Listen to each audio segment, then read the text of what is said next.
It's March, and madness has begun all over the country on the hardwood, and it begins tonight in Marietta, Georgia, at Sir Walter Kelly Senior Field on the campus of Kennesaw State University as the Owls welcome the visiting Western Kentucky Hilltoppers in the beginning of Conference USA play. I'm Trey Fowler, joined alongside by Bryce Gobert. And Bryce, these two teams enter this weekend trending in opposite directions. Yeah, Kennesaw State 8-13, Western Kentucky, one of the hottest teams in the country right now.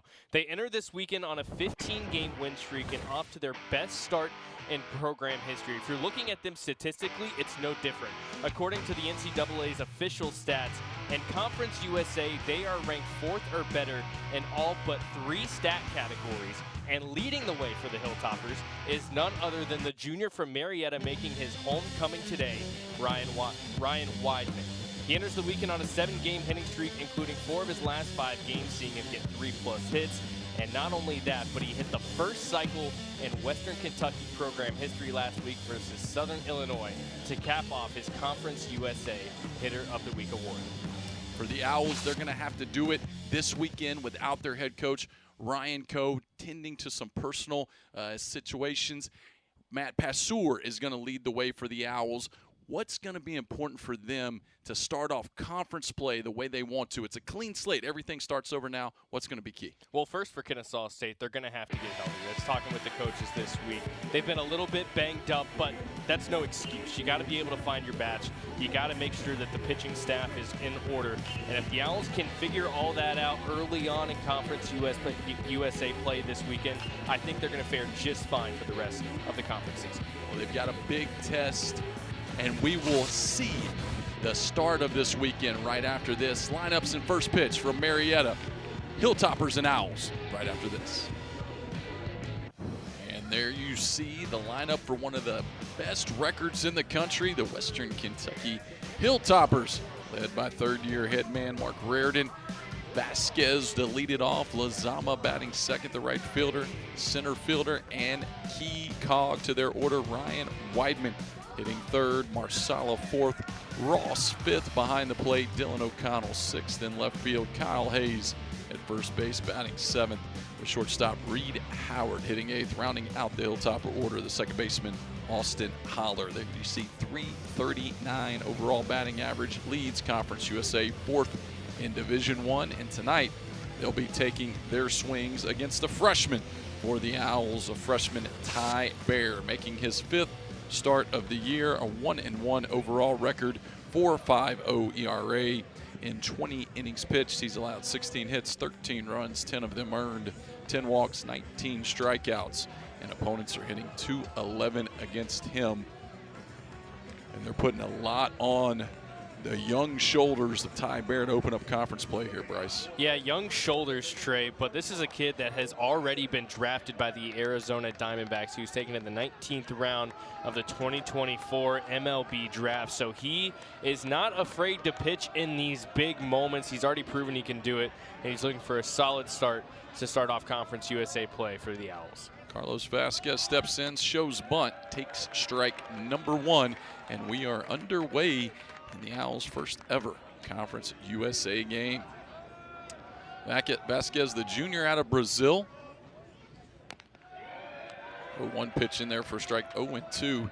And you see a very diverse roster for the Western Kentucky Hilltoppers. They have guys from 14 different states and 2 different countries. The 0-2 pitch is fouled away. But that's all part, Trey, of this kind of rebuilding process that Western Kentucky has been going through, you could say, these last 3 or 4 years ever since Mark Reardon got the job as head coach. 0-2, that one misses downstairs for a ball 1-2. Reardon coming to the Division I level from the junior college ranks. Very successful junior coach, 3-time coach of the year, 12 trips.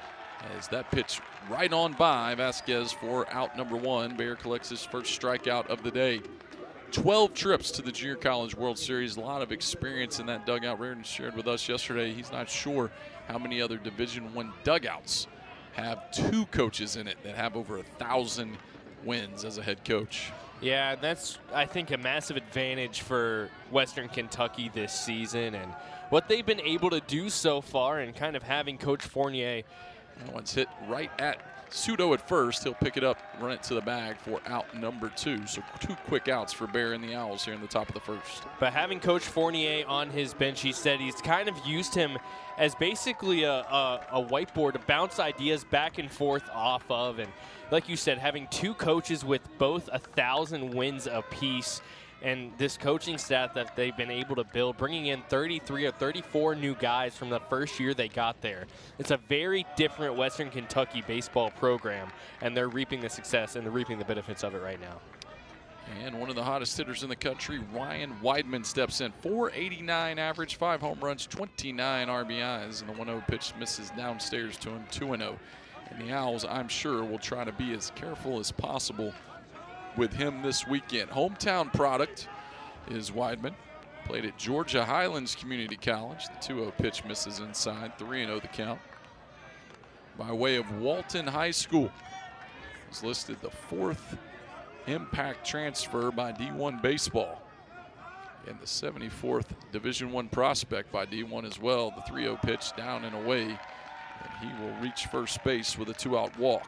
Really not many competitive pitches in that at-bat, and I think that's by design for Kennesaw State. They don't want to give up anything to this hot hitter. Again, Conference USA hitter of the week last week, where he hit .524, including hitting for the cycle versus Southern Illinois last Tuesday. Now they're just going to put him on base, where he ranks 9th in the nation in stolen bases with 17. And that's the danger. They show bunt here again. I think they're just trying to make the young freshman throw a strike. Thomas Marsala, the designated hitter. Another one of the many junior college players on this roster.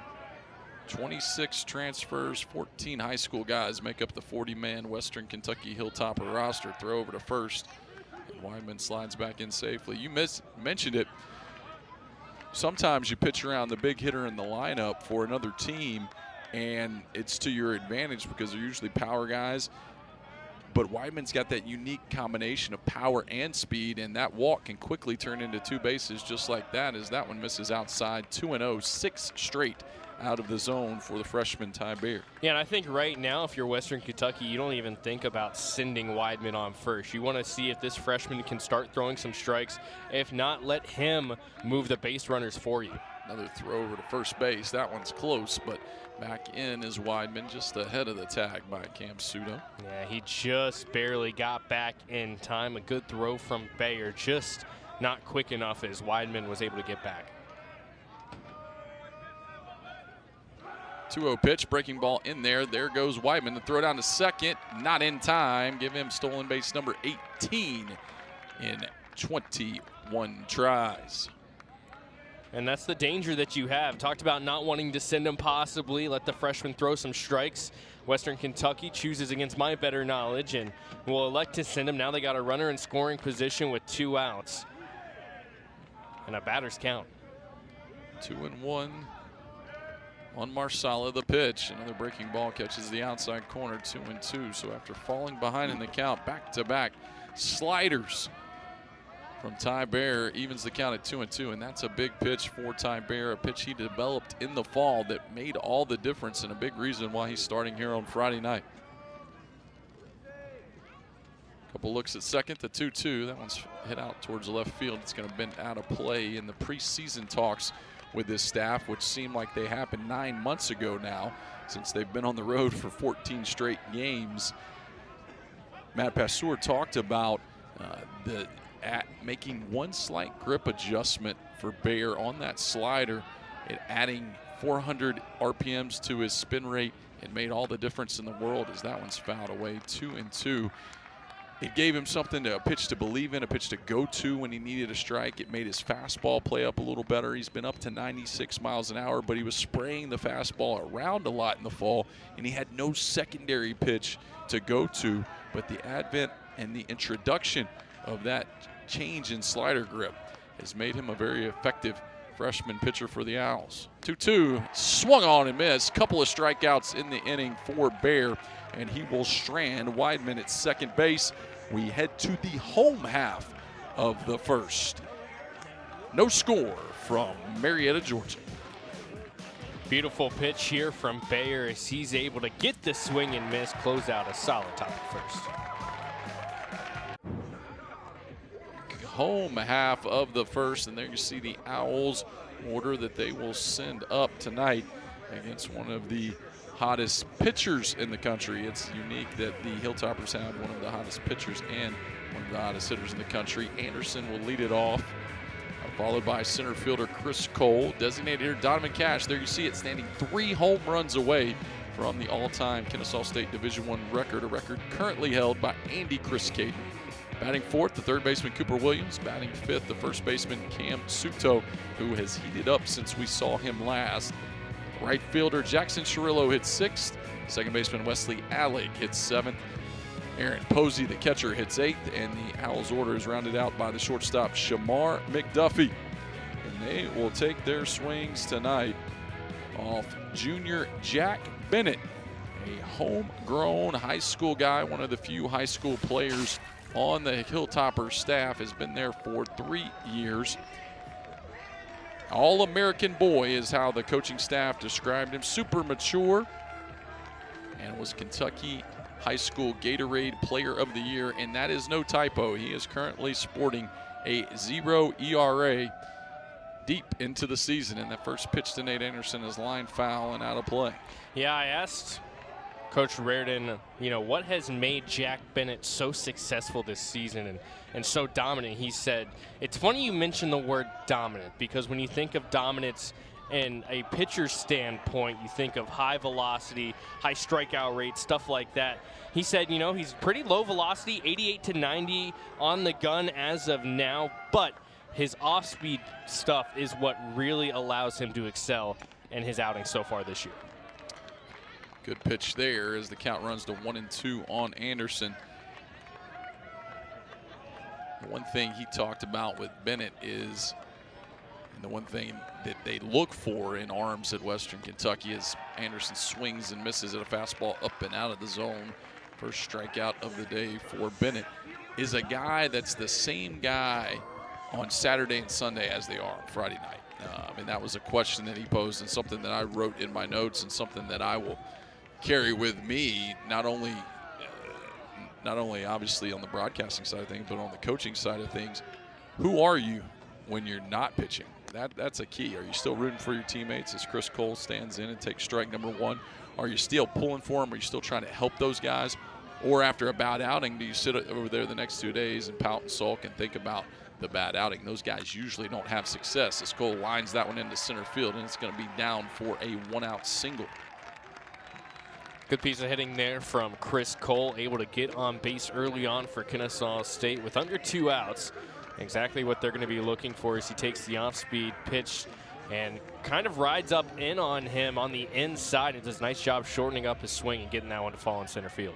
So Cole, much like Weidman, one of the conference's leading base stealers. Cole 10 for 14 on the year. We'll see if the Owls choose to put him in motion as Donovan Cash steps in the right-handed batter's box. Swung on and missed at a breaking ball. You saw 27 home runs, the 27th coming in grand fashion at West Virginia in the game that the Owls were able to knock West Virginia off and knock them off the ranks of the unbeaten, as the throw to first is not in time. And it was a very peculiar grand slam. Chris Cole was up with runners at first and second, 2 outs in a tie game in the ninth. They elected to intentionally walk him.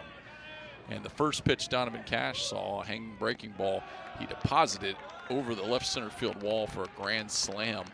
I jokingly texted him after the game and said, you don't walk Beck to get to Parkman. Obviously a reference from Major League 2. But very bewildering moment that led to that 27th home run. That pitch is up and in, swung on and missed by Cash. Count moves to 1-2. Hasn't registered a hit in his last 2 games, but Donovan Cash has been one of the guys for Kennesaw State that whenever he's been in the lineup, he's made an impact, and he's been in the lineup a lot this season so far.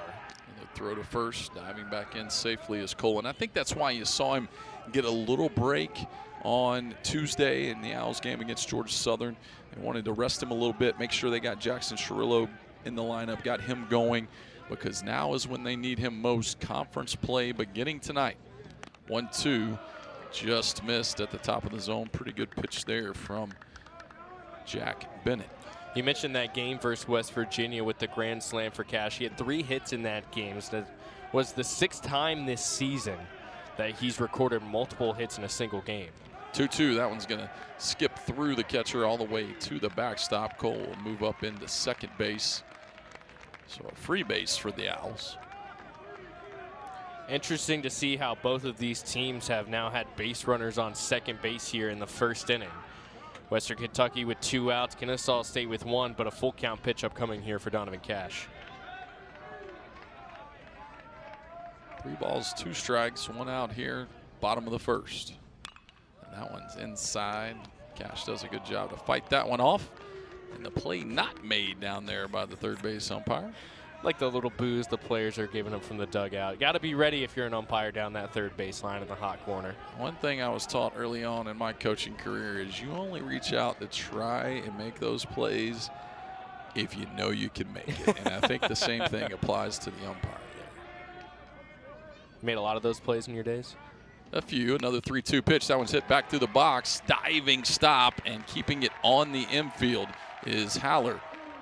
But the Owls will have him first and third after the infield single by Donovan Cash. Great at bat there from Donovan Cash as he's able to fight off a couple of tough pitches here from Jack Bennett early on. Something that Bennett hasn't had to deal with a lot this season is early adversity.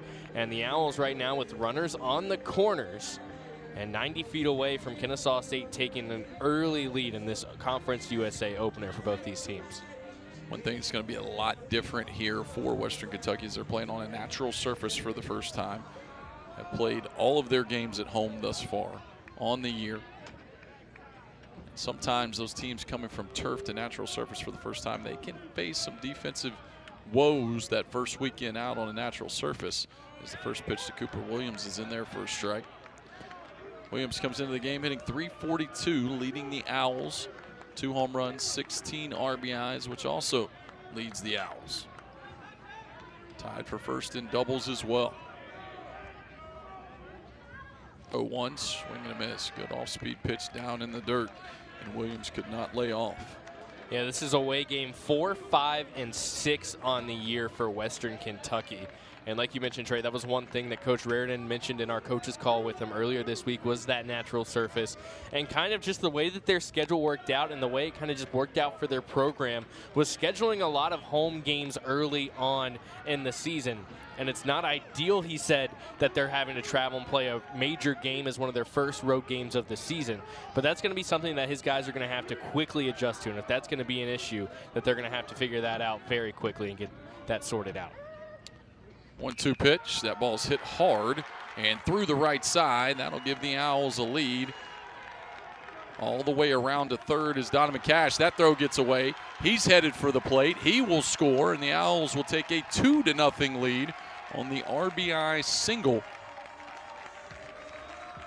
from Cooper Williams. Give him RBI number 17 on the year. An errant throw on the way back in allows both runners to move up.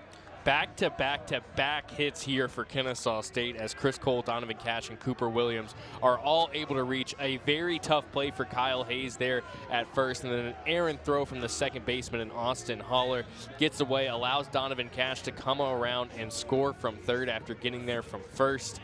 And this is, again, something that is not a common thing for Western Kentucky's pitcher and Jack Bennett.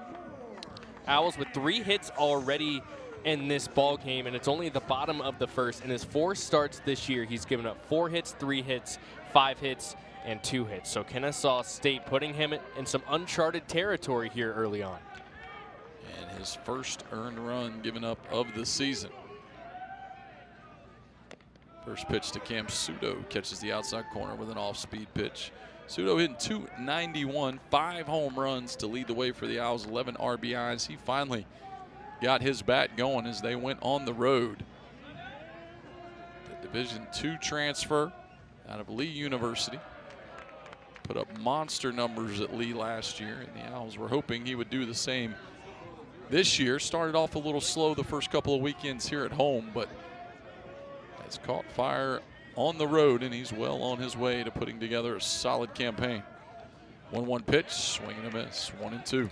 You know, Trey, in the open we talked about how both of these teams were coming into this one kind of on two different trajectories. And right now it's kind of, you wouldn't be able to tell that was the case with how Kennesaw State has started out with the early ambush here on the Hilltoppers. 1-2 the count. That's a breaking ball, misses down and away. You mentioned all the games that they played at home. Coach Reardon cited budgetary issues, just easier for them to play games at home as opposed to on the road, a little more costly to go on the road. They have received a little bit of flack, he was telling us nationally, as that pitch, it catches the inside corner for strike 3, second in the inning for Bennett. They've caught a little flack nationally about their schedule and maybe how weak it has been, but at the end of the day, winning ball games at the Division I level is not easy no matter who you play. The game of baseball is not a game where the biggest, fastest, strongest win. So a 20-1 record, I don't care who you're playing or where you're playing them at, that's impressive. And these guys are looking to defend that this weekend in Conference USA play and as the season goes along, as Jackson Cirillo steps in and waves at a good changeup. You look at a team like Tennessee, who has ETSU, I believe it was, come into their place, and ETSU able to get a big win against that Tennessee team. And it kind of just shows that, you know, it may be SEC versus lower conference tier opponent, but it doesn't matter. It's all about the skill of these athletes and what these coaches are able to bring into their program and the culture that they're able to build. And for Western Kentucky and Kennesaw State, just trying to continue to build that, and that's something that Western Kentucky is kind of changed in their 3 years that Mark Reardon has been in charge, is trying to establish that true culture in the Hilltopper program. 1-1 misses upstairs, 2-0, and that's the beauty of baseball. It's not the team with the most money, with the fanciest things, with the fanciest facilities that ultimately wins in the game of baseball. Even now in this NIL that we live in, and being able to give guys money and those things, it's still the ones that play the game of baseball best. And that's the beauty of our sport. You've got to throw that thing 27 times minimum across the plate, let the other guy do what they can do with it. And you can't kill the clock, you can't kneel on it. And that's the beauty of this game, is that pitch misses outside, and Cirillo will head down to first base. The Owls will have 2 on with 2 outs and 2 already home here in the first. Good at bat here from Cirillo. Just was trying to wait on his pitch, never saw it, and was very patient in that at bat, and will trot his way down to first to give the Owls their second base runner. And again, this is something that Jack Bennett has not had to deal with much this season, is an early ambush and a lot of base runners on. And Kennesaw State giving him that right now. I'll bring up the second baseman, Wes Alec. He hits a little chopper out to short. Howard has it, flips to second for out number 3. So a good inning for the Owls. They end the perfect ERA of Jack Bennett here in the first. And as we head to the second, Owls on top, 2-0.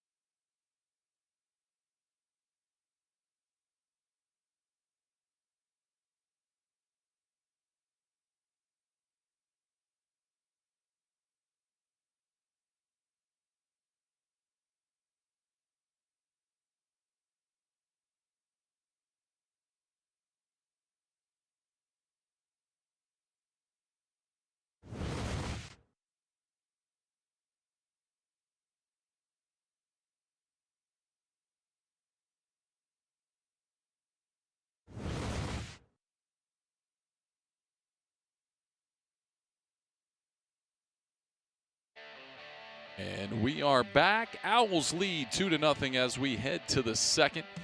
This first Conference USA matchup in program history. See the sun setting there at Sir Walter Kelly Senior Field. on the Marietta campus of Kennesaw State University. There you see the breakdown of the records of these two teams. Western Kentucky 20-1, 18 home games, only 3 road games. On the opposite side of the spectrum, Owls 8-13, only 8 home games, 13 road games. All of those came in a row. You saw that very bottom line, that opponent RPI, 145 average for Western Kentucky, around a 101 average for Kennesaw State, or 104 average, excuse me. And, you know, we go back to the whole scheduling tougher opponents. You can say that. You can say, well, Kennesaw State's had a tougher schedule to start out the year. Well, that's why their record's worse. Western Kentucky's had an easier schedule to start out the year. That's why their record's better. But again, like we were just talking about last half inning, Trey, the beautiful thing about baseball is that it's not about who has the best of this, the best of that.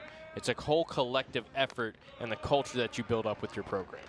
Well, and the other thing is, you know, when I did the schedule here at Kennesaw for many, many years, and, you know, the key was trying to find the right balance.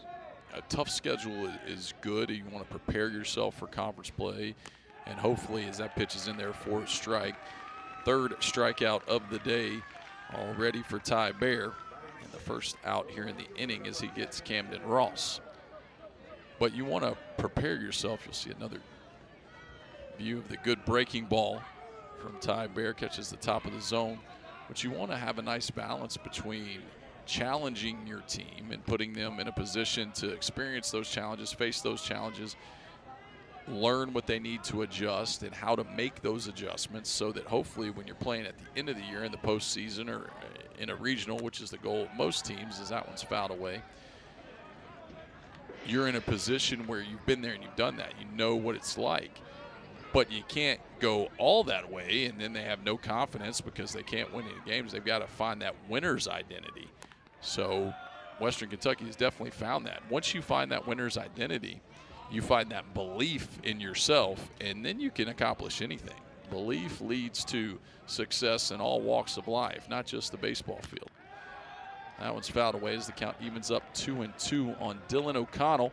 O'Connell finally back in the lineup after some hamstring issues. He is a guy that the staff talked about is trending upwards, and that's good for the Hilltoppers. 2-2 pitch. That one's popped out to right field. Bending out of play. You see an athletic move there by Jackson Trillo, jumping up and over the fence. Oh, those box jumps coming in handy. It looks like right up and over that fence very easily. But for the junior, O'Connell played in 39 games in 2024 as a sophomore. Hit 280 on the season, 5 doubles, 3 home runs with 20 RBIs. Is continuing to build on a strong season that he had last year. 2-2 pitch. That one inside and clips him. And he will head down to first base. One out, hit by pitch. Yeah, fastball just rides a little too far inside for Bayer. As trying to get out of the way of it was O'Connell. Caught him, it looked like, on that front thigh. I think he caught everybody with that pitch. Yeah, I think he got the hitter, the catcher, and the umpire. You don't see that happen too often. It's like hitting all 3 crossbars and posts in soccer or hockey. It's a very rare occasion. That'll bring up Kyle Hayes, the first baseman.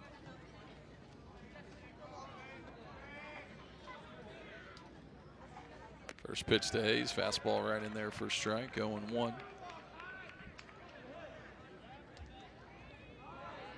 Hayes hitting .318 on the year, one of the many Hilltoppers hitting over 300. That .339 team batting average they sport coming into the weekend with 24 team home runs.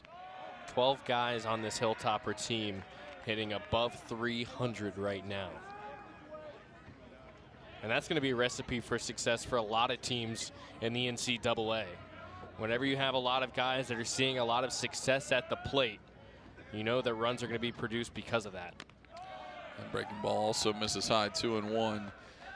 Well, you combine that with as good as their pitching staff has been, and they do it in a very unique way. Dylan Napoleon, their pitching coach, former Berry College coach, got to know him back when he was at Berry. Very good young pitching coach that knows the game and knows how to develop pitchers. As that ball is hit over to third base, Cooper Williams has it. Throw down to first for out number 2 in the inning. Moving up to second base is O'Connell. Be curious to see. I think O'Connell was on the run right as that ball was thrown, which is why he got such a good jump and why the double play was not a possibility there for Kennesaw State. So a nice job by O'Connell to get on the move early and avoid that double play and give his team a chance to extend the inning. So the Hilltoppers have another runner in scoring position with 2 outs. Let's see if they can cash this one in as Reed Howard steps in. Takes the first pitch down and away. Howard hitting .321 on the young year, 4 home runs, 16 RBIs. One of the few freshman position players for the Hilltoppers. Swings and misses at that one. This count evens 1-1. And that's by design, because they want, if they're going to bring in a freshman, they'd rather it be a pitcher they can develop. We just talked about Dylan Napoleon's ability to develop pitchers.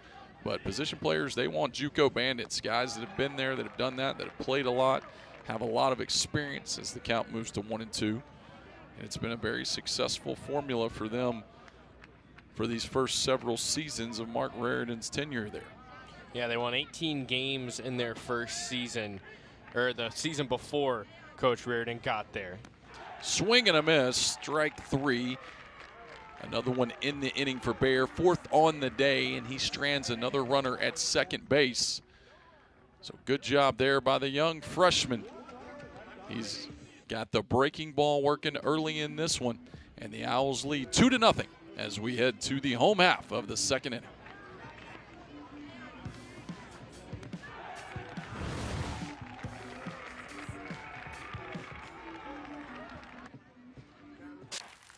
And we are back, headed to the bottom of the second inning.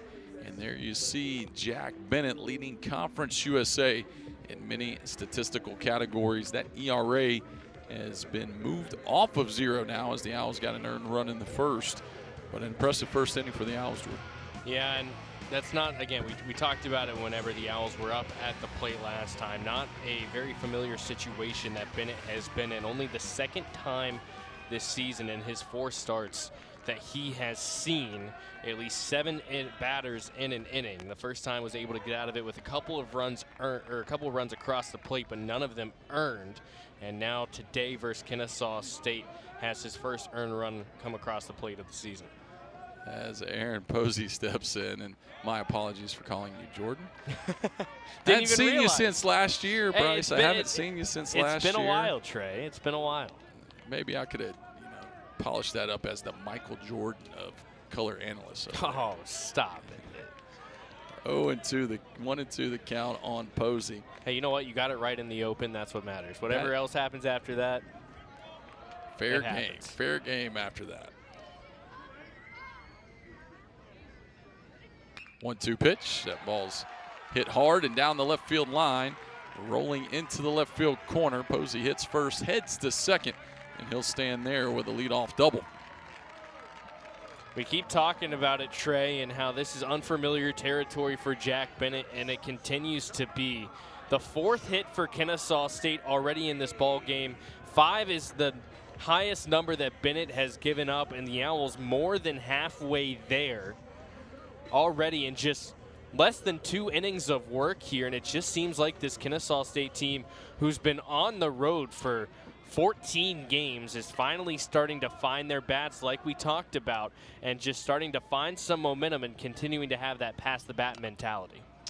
Very happy to be home as Shamar McDuffie fouls the first one off, trying to bunt Posey over to third. And I think this is a good move here for the Owls, trying to, you get an early lead, you want to continue tacking onto that lead. You can't leave base runners out there and let the lead stay at 2.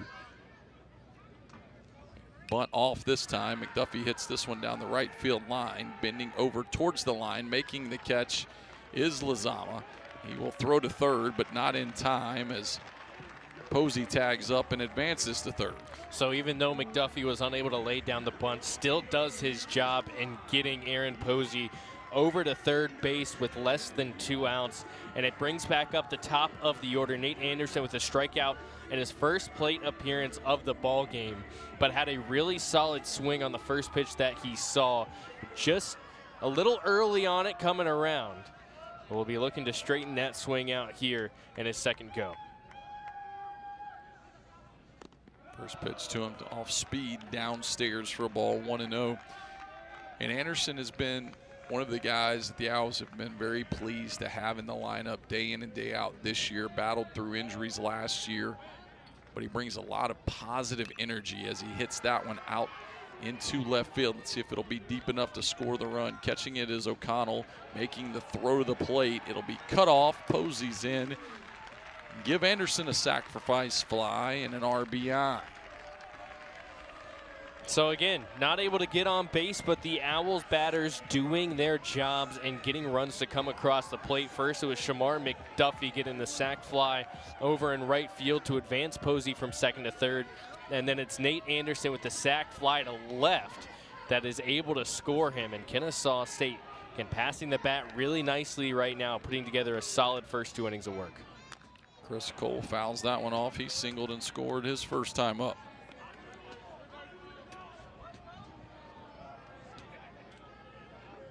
Cole having another good season for the Owls. 317 he entered the game at. 3 doubles, 2 triples. We already mentioned the 10 stolen bases. But I think he's found a bit of a home there in the 2-hole. That one in there for a strike, 1-1 the count. Chris Cole, formerly of South Georgia State College, where he played for Jeff Timothy and Stuart Bailey. Chopped out of play as well. Started the first 15 games of the season, as you mentioned, Trey, batting in that 1-hole spot, or rather has spent 15 games this season batting in that 1-hole spot. This will be the 7th game that he's batted in this 2-hole spot, and like you said, just looks to be comfortable hitting behind that leadoff hitter. 0-2. That one fouled away. Home plate umpire getting hit a little bit today. I was thinking the same thing. He's going to be battle tested. Might want to jump in a boxing match or an MMA fight after this one's over. Hey, at least he's got all the protective gear on, you know, making sure. Just got to check out the mask, make sure nothing came off of it. 0-2 the count. Owls lead here 3-0 in the bottom of the second inning. Chris Cole battling Jack Bennett pitch for pitch here. Pitch for pitch, but this will be pitch number 42 of the ball game already.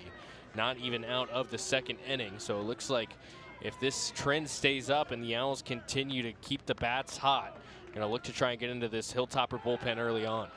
That one misses downstairs, 1-2. Bennett's top pitch count so far on the year, 90 pitches. That was the second time out, February the 28th against Central Michigan, in which he threw 7 shutout innings while striking out 7. 1-2.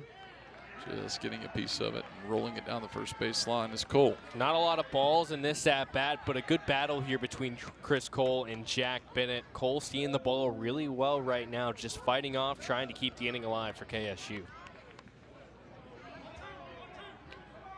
Bennett had a couple of strikeouts in that first inning, but so far the Owls doing a good job of putting good metal on the baseball. Misses upstairs, 2-2 the count. Pitching coach Dylan Napoleon was telling me yesterday they're unique in that they don't like their starting pitchers to go much past 2 times through the order, so we'll see if that holds true here tonight. 2-2, that one in on the fists of Cole. He muscles it out and over the head of the third baseman Vasquez. He will hold at first base, but it'll be on there with 2 outs. We'll see how quickly the Owls look to put him on the move. Yeah, that's just talked about it. A good at-bat there from Chris Cole as rides in on the hands. And that one's not going to feel good, but for your second hit of the day and to keep the inning alive, I think he will take that hit any day of the week to keep the Owls still at the plate. He'll take them however you can get them, Bryce. Because there are going to be a lot of days where you're hitting balls right on the screws and they're finding leather. So you will take them. Dying quell is what Crash Davis called it in Bull Durham. Ground ball with eyes. 8th time this season, Chris Cole has had a multi-hit game. First pitch to Cash is in there, first strike. Just shows how solid he's been. Another batter for Kennesaw State. And this 1-2-3 for the Owls has just been very good and consistent, with Donovan Cash having the single and the run scored as well in the first inning. They've done a good job of, even though they've been struggling a little bit as of late, keeping their head down, keeping up the work off the field in the weight room, on the field in practice, all to get ready for this Conference USA opener. 0-1 pitch is hit hard by Cash into left field as Cole was on the move. He hits second, headed towards third. He'll be there safely, and the Owls will have him on the corners with 2 outs here in the bottom of the second. So just like the first inning, Kennesaw State, Chris Cole, Donovan Cash able to get back-to-back singles here off of Jack Bennett. Officially the most hits he's given up in an outing this year in a Hilltopper uniform. And Donovan Cash continues what he does best and getting on base. Not sure how Chris Cole's helmet stayed on right there. Looked like it was ready to fly off at any second going into third. Chris Cole has that Lonnie Smith helmet that always seems to find its way on the ground when he starts running. Cooper Williams stands in. He drove in the first run for the Owls. He swings and misses at a breaking ball downstairs.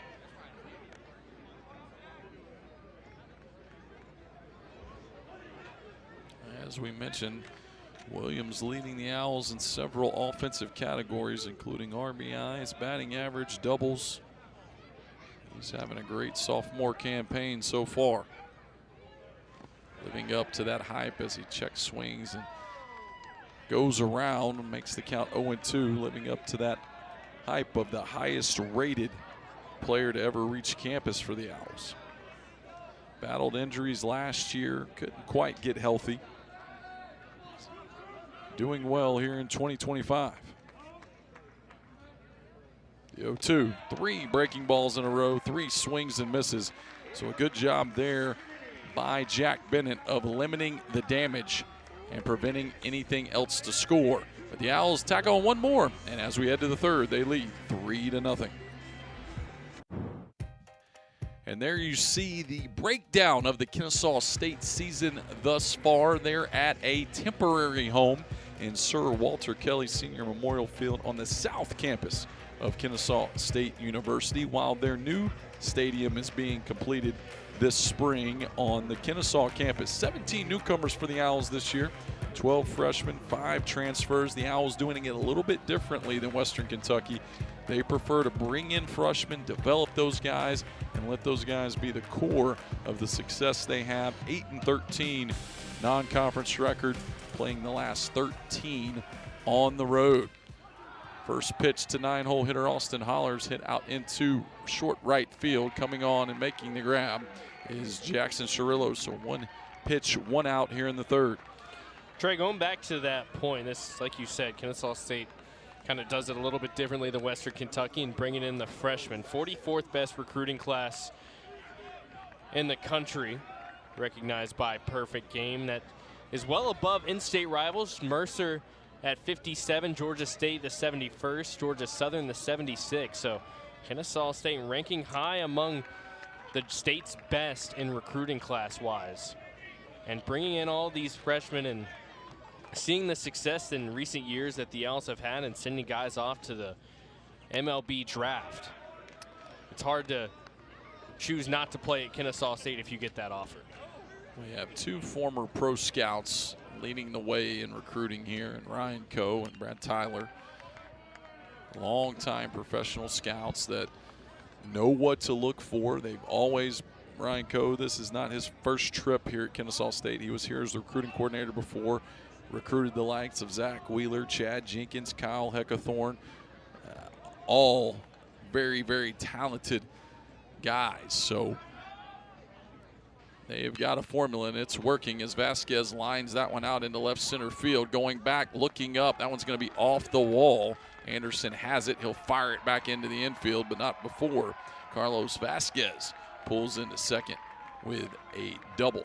And that's exactly what Western Kentucky needed. The Owls with all the momentum through the first 2 innings, and that Carlos Vasquez, after a strikeout in his first at-bat, lines a double off the center field wall, off the batter's eye, you could say, in center field to get a double with 1 out, put another runner in scoring position, where Western Kentucky has had it so far through the first 2 innings twice, but with 2 outs. So now with 1 out, a little bit more breathing room for the Hilltoppers. That'll bring up Ethan Lazama. He grounded out to first his first time up, and he waves at a good off-speed pitch down in the zone. And you could tell by Vasquez, he struck out on a breaking ball first time up, took a fastball, first pitch, first strike, kind of shook his head because he appeared to be looking for the breaking ball, got the breaking ball, got it up in the zone, and he didn't miss it. And that one's also up in the zone. This one's lined down the right field line. That one will be fair and roll all the way to the wall. Vasquez will come in to score. Lazama will pull into second. So back-to-back doubles for the Hilltoppers, and they are on the board, cutting the Owls' lead to 3-1. And this is more the Hilltopper team that teams and what viewers have been used to seeing so far this year, as Lazama takes a nice pitch.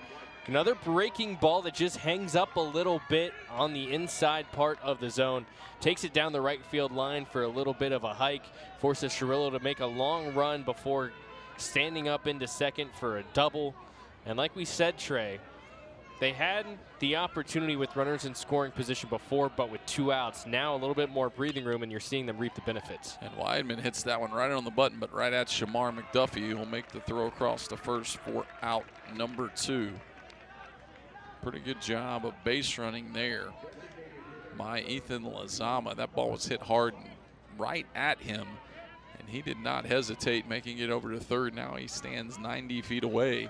And with some of the bugaboos the Owls have had with pass balls and wild pitches this year with runners at third base, especially in this ballpark, that's huge for the Hilltoppers. Well, this is a ballpark that features a much bigger backstop than what they were used to at Stillwell Stadium. A lot more room behind home plate for that ball to get away from a catcher. A lot more room to also have to go chase it. So now with those balls that are getting away, whereas runners may not have scored if we were still playing games at Stillwell Stadium for Kennesaw State, now they're going to start to get away and allow a little bit more options for teams to have that ability to start sending runners home. 2-0 the count, and Posey will go have a chat with the freshman Ty Bear. Thomas Marsala, the designated hitter. Hines Community College and Baton Rouge Community College. There you get a great camera shot of all that room behind home plate that Bryce just mentioned. Got enough room for that whole big Conference USA logo. Second team All-American in junior college for Marsala. Ironically, a Braves fan. Misses outside, 3-0 the count. And you can't blame him for being a Braves fan. There are a lot of Braves fans out there. They had a good win today, scoring 7 in the 9th to beat the Devil Rays. They've had a really good spring training. 3-0, misses outside, ball 4. Outside a couple injuries, been good to see, getting back ready for baseball season. The Braves coming back around. Next week, everything cranks up. Be interesting to see what the final roster decisions are for them.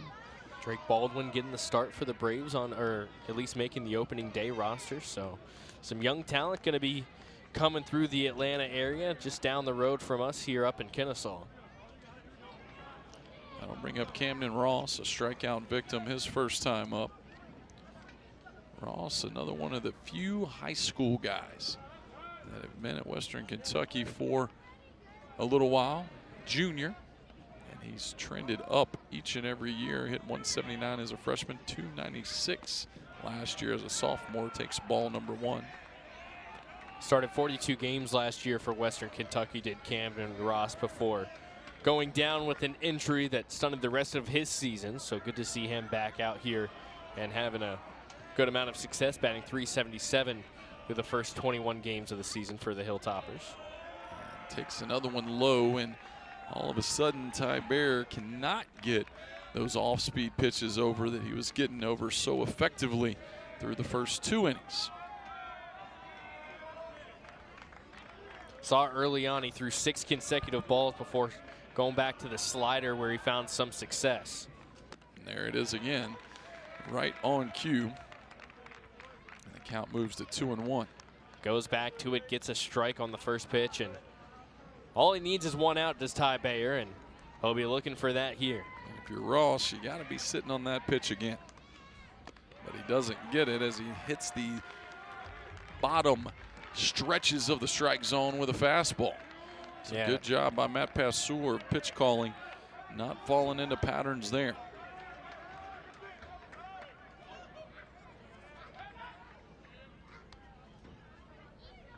2-2 on the way. Another one at the bottom of the zone, strike 3, and Bayer and the Owls will escape, only allowing the single run. We head to the home half of the third. Owls lead now 3-1.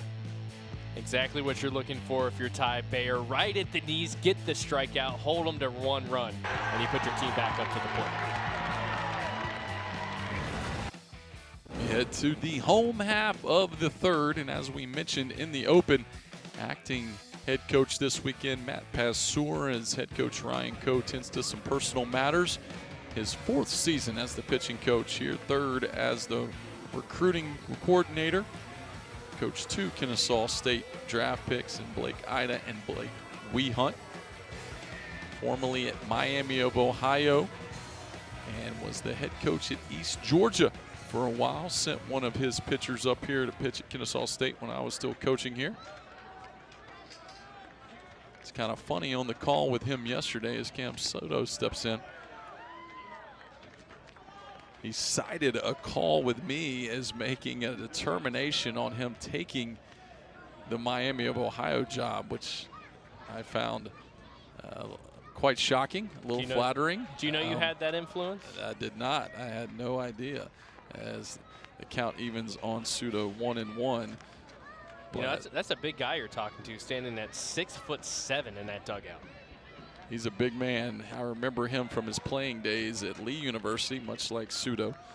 Matt Passour played at the University of Maryland and Lee after that.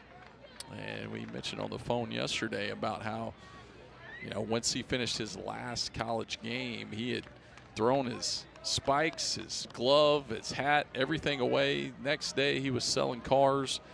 And by the following spring, he had the itch for baseball again. So he got a job as an assistant at East Georgia for 1 year. After that 1 year, he became the head coach. As Soto gets jammed, flops this one out into short left field. On for it and making a tremendous catch is O'Connell. Picked that one right off the turf and had a little snow cone action on the backside. But a very nice out, number 1. Playing our first game on a natural surface of the season after spending a lot of time at home to start off this year. A full extension dive from O'Connell in left field. Sunglasses, hat come off.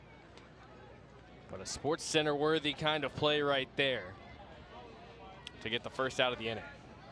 So after 1 year, Matt finds himself the head coach at East Georgia. Not allowed an assistant in his first year, so he said it was 1 on 35. And he had to figure it out real quick, made a lot of mistakes, but that's the beauty of coaching in junior college, which is obviously something that is very well known in the Western Kentucky dugout, as all of those guys were junior college coaches. You get a chance to have a lot of responsibility, you get a chance for a little trial by fire. 0-2 the count on Jackson Cirillo. But that's the beauty of coaching at that level. I started out at that level. I made a lot of mistakes. I thought I was going to get fired a couple of weeks into my tenure. I didn't get a tarp on the field one day when I was supposed to, and our head coach was gone. I thought he was going to kill me. Luckily, our field was dry, so it didn't do as much damage as it could have. Yeah, it's one thing I'm happy that I was never a baseball player at the higher levels. Never had to pull the tarp. I know a ton of people that have done it, and I don't want to get ate up by that thing with the wind. The 0-2 pitch is popped out into short left field, ranging over for it is Vasquez to make the catch for the second out of the inning. Actually, that was the shortstop Howard, who was playing staying in his shortstop position on the shift there. Now that tarp can be a dangerous thing. It very, very well can. But I'll tell you, I think you can learn a lot from your team with a tarp pull. You can understand. You see who your leaders are. You see who your lazy guys are. As that one's fouled away by Alec. See, they don't have to worry about that at Western Kentucky. They got that artificial turf field. Don't have to worry about having to pull that tarp, as you've got the built-in drainage system, as all fields do, but a little bit better with that artificial turf. 0-1, line in the right center field. That one's going to get down for a 2-out single for Alec. Now the tarp pull is something that is, I'm sure, dreaded by most college players. So you get a replay of a good job staying inside the ball by Alec on a good breaking ball. Did you ever actually have to pull it, or were you more of just a point and say, you go here, you go there? We actually got a tarp my sophomore year in college, or actually my junior year in college, after we had every home game my sophomore year on the weekend rained out as Posey swings and misses. So we got a tarp. So I pulled it many times. Even pulled it quite a few times as a coach. When I first started coaching in junior college, we only had like about 18 players my very first year. So coaches had to help her. That tarp wasn't getting on the field. Quickly 0-2 on Posey. But we had, you could tell a lot about your team, about how they, two things, the tarp pulls and how clean the locker room was, I think tells you a lot about your team. If it's dirty in there, it's going to be dirty on the field. You're going to have a lot of mistakes, a lot of a lack of attention to detail.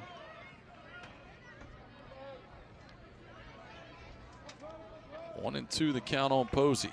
Doubled his first time up. Ground ball down the third base line. The Owls like another one of those here. 1-2, check swing. They're going to go down to first. He did not go, much to the dismay of the Hilltopper dugout. Jack Bennett, Hilltopper dugout, really wish he would have get back up to the plate after they had a solid top half of the third inning. But instead, umpire decides he did not go around, and we have a 2-2 pitch. Here it is. Off-speed pitch misses. Trey, you're talking about how earlier you were talking with the Western Kentucky staff, and they were all saying, or they were saying how they don't like their starters to go really 2 times through the order, more than that. This will be with Posey at the plate, the 8-hole, Shamar McDuffie in the 9-hole. Then the Owls will be starting their third rotation. So we'll see what happens with Jack Bennett next time he comes out. Payoff pitch. Top of the zone. Strike 3. And Bennett gets another K. His 4th of the day to end the third inning. We head to the 4th. Owls on top, 3-1.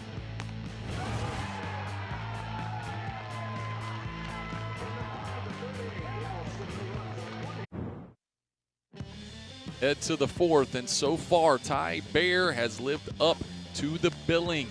5 strikeouts on the day, fastballs in, sliders away, getting some swings and misses in some big spots. That last one looking to end the third inning after the Hilltoppers had dented the scoreboard and made it 3-1.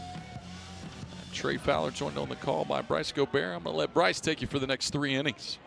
First pitch from Bayer here to start off the top of the 4th. Gets in there for strike number 1. Appreciate you tossing it over here, Trey. What's been a very fun first 3 innings of baseball from down there in Marietta. We're calling the game up here at Fifth Third Stadium up in Kennesaw, as the Owls currently with a 3-1 lead over the Hilltoppers of Western Kentucky in the Conference USA opener for both of these teams. Kennesaw State returning home after a 14-game road trip. Western Kentucky playing their 4th, 5th, and 6th road game of the season in this series, as Bayer falls behind in the count 2-1.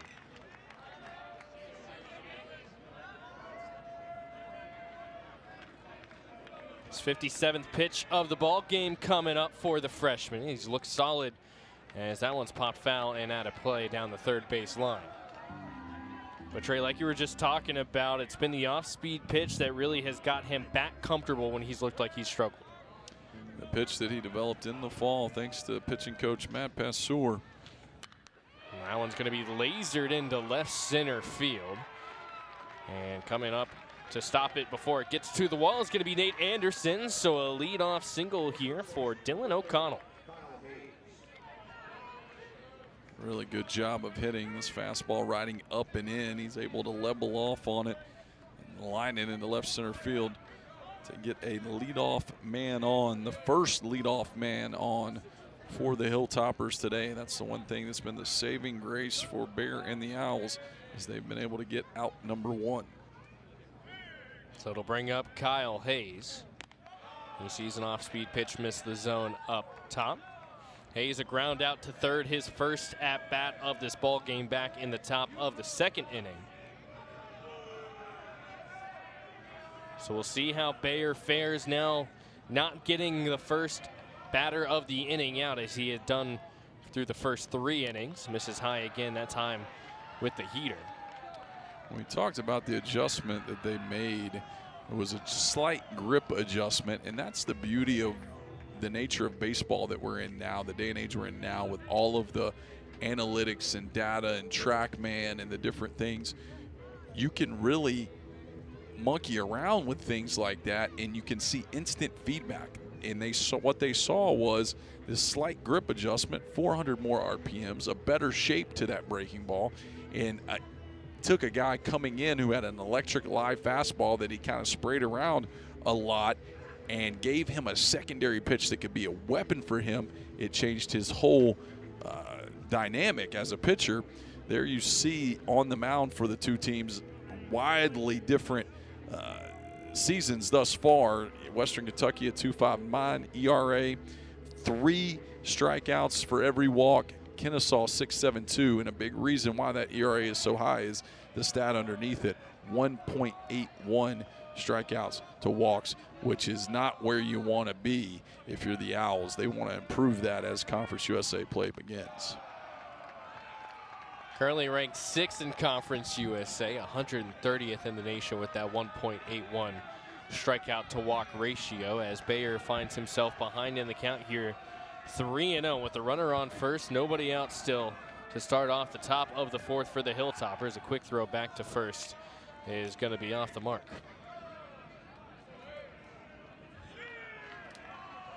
So the first true bit of adversity that Bayer might have to face here in this conference opener. 3-0 count turns to 3-1 after he fires a fastball right down Broadway. And obviously not how the Owls would have dialed it up to have the freshmen starting on Friday night in your Conference USA opener, but to the injuries to Braden Osbolt and Nolan Sliver. That one misses on the inside. It'll be a walk for Hayes. Have opened up this opportunity for Bayer, and once those guys get back and they're healthy and they're hopefully able to throw again, then that's just going to make the depth of this pitching staff much better, because Bayer will have then gained some valuable experience. Guys like Ethan Asada have gained some valuable experience as well.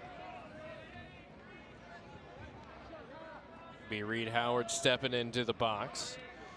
But this bullpen for KSU was a little bit streaky to start off the season, as Howard is showing bunt, pulls it back. It'll go down to strike number 1 at the bottom of the zone. In that game against Georgia, the Owls led it, and then kind of late bullpen slipped up just a little bit, allowed the Bulldogs to get back into that game, and eventually Georgia would go on to win it. And with now a couple of arms going down as that bunt is popped foul. A couple of bullpen arms going down and a couple of other just pitching arms going down. This Owls team has had to make those adjustments. And a lot of collegiate baseball is going to be learning on the fly at some points, and for this freshman and for a lot of other freshmen and players on this staff, it seems like that's going to be the case in this season for KSU. Showing bunt again with the 0-2 count is Reed Howard. He'll quickly pull it back, straighten up the swing, and get a single into center field. The throw's going to come home from Chris Cole, as everybody is going to hold up, and now the base is loaded with nobody out for Western Kentucky, as they have the 9-hole hitter in Austin Holler coming up to the plate.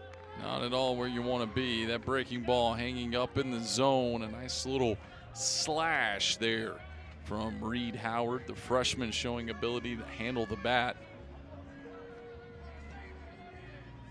Good job there, holding up the runner. You got nobody out. You definitely don't want to make that first out at the plate. And it looks like we'll have a pitching change here for the Owls. We'll see who the arm coming out of the bullpen is, if it is a pitching change. And it looks like it will officially be a pitching change. We'll tell you about the new arm for Kennesaw State when we come back. Hilltoppers threatening with the bases loaded, nobody out, and Marietta. New arm on the mound for Kennesaw State is going to be the sophomore righty Ryan Renfro, coming in now making his 10th appearance of the season, rocking a 3.14 ERA and 14 1/3. Renfro looking to get the Owls out of a mess. One of the two arms that the Owls avoided in their game against Georgia Southern because they wanted him rested and ready to go. They had used him quite a bit early on in the season. Sophomore out of Thomasville, Georgia, looking to get the Owls out of this mess and preserve the lead. Last time he pitched was March 14th at the Citadel, and the Owls 4-3 loss. Gave up 2 hits, 3 runs. Only one of them was earned. Walked 1, struck out 1, and hit a batter as well. Faced 7 of them as he gets ready to try and get the Owls out of a jam. And right now, I think for Kennesaw State, you're trying to just limit damage at this point, even though no runs have come across the plate.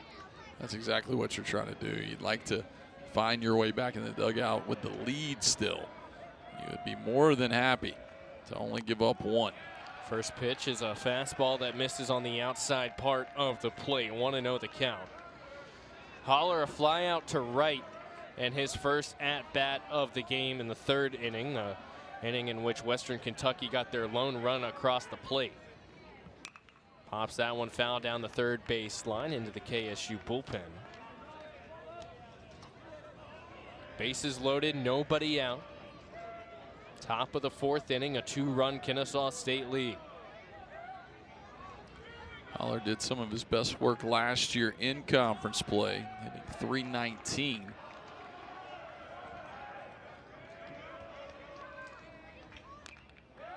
Fouls another one off, brings the count to 1-2.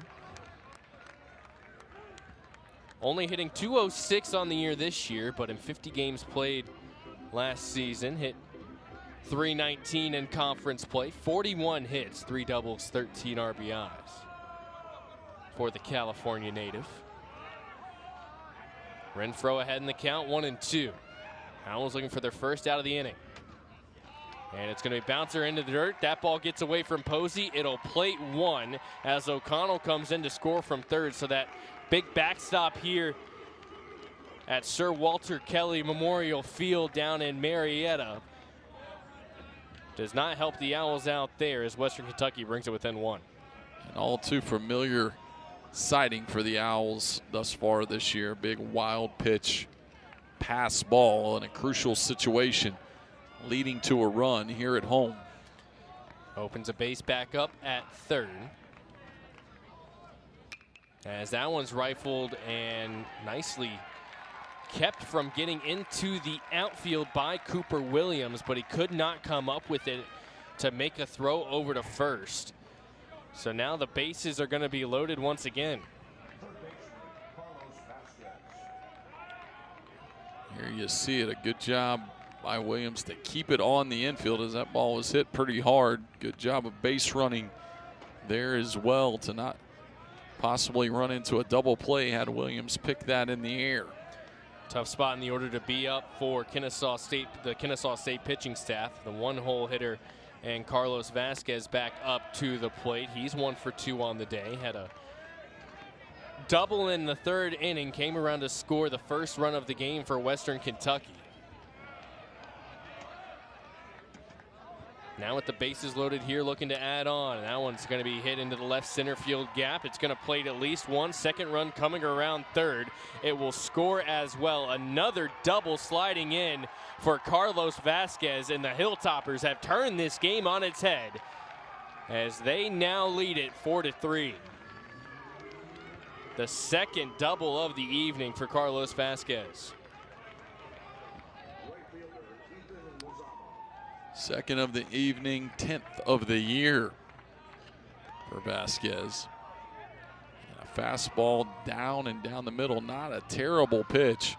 But Vasquez, with his long reach, is able to line it, and a great job running hard out of the box and just beating that play at second base. So it puts now runners on second and third. Kennesaw State still looking for their first out here in the fourth inning, as what was a 3-1 and a 3-0 Kennesaw State lead has quickly been flipped upside down, in Western Kentucky showing why they are one of the best teams in the nation, battling back, and now in the top of the fourth with a 1-run advantage. That one's fouled off the inside ankle of Ethan Lazama, who also had a double in that third inning for Western Kentucky.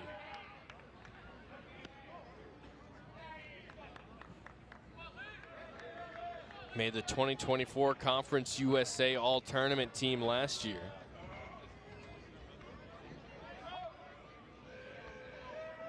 Oh-2 pitch here from Renfro. Swing and a miss will be his first strikeout on the mound of the day.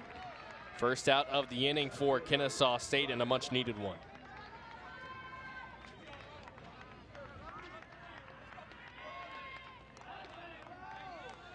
But now you have a decision to make in what you want to do with Ryan Weidman, one of the best hitters in the entire nation. And it looks like Ryan Renfro is going to get a chance to pitch to him with the righty-righty matchup. Or fouls off the first pitch. The first three batters that came up to the plate in the inning for the Hilltoppers have come around to score as part of this 3-run inning so far. Already 4 hits for Western Kentucky in this fourth inning. The Owls down by 1. A 1 pitch. This is low.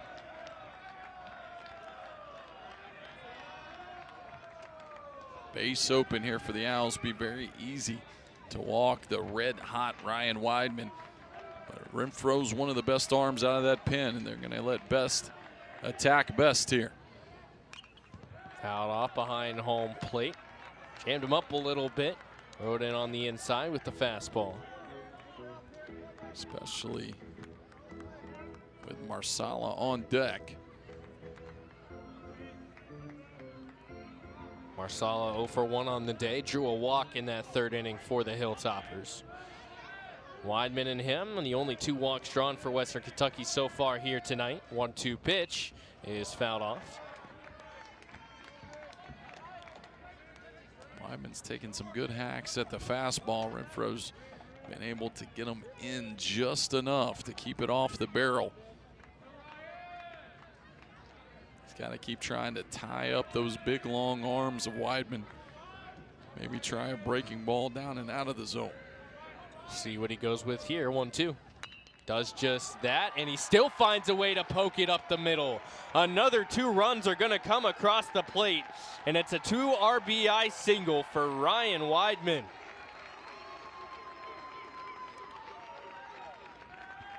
Well, Renfro did go with the breaking ball, and he got it away, but he did not get it down enough. As you see, just up enough, well off the plate. Executed that part of the puzzle the way he wanted to, but up just enough. The long arms of Ryan Weidman able to flip it into center field and bring home 2 more runs. Dylan O'Connell, Kyle Hayes, Reed Howard, Austin Holler, and Carlos Vasquez. The 5 runs that have come across the plate for the Hilltoppers in the top part of this fourth inning. And still only 1 out for Kennesaw State. Here's Thomas Marsala, and a throw over to first. I think they thought they might have had Weidman at first base. Not sure if there was a hidden ball trick or not, or if it was a throw over, but nonetheless, Weidman still standing on the first base bag. First pitch to Marsala, a off speed that gets in there on the inside. The one thing about a hidden ball trick is you can't do it with the pitcher on the dirt of the mound, or it is a balk.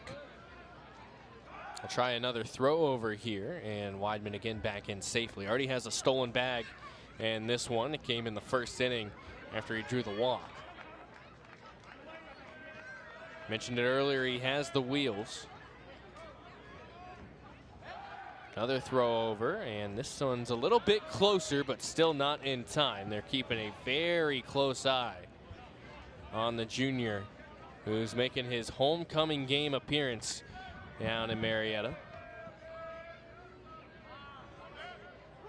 He will go. Swing and miss on the pitch. The throw is scooped, and he's going to get in there safely with another stolen bag.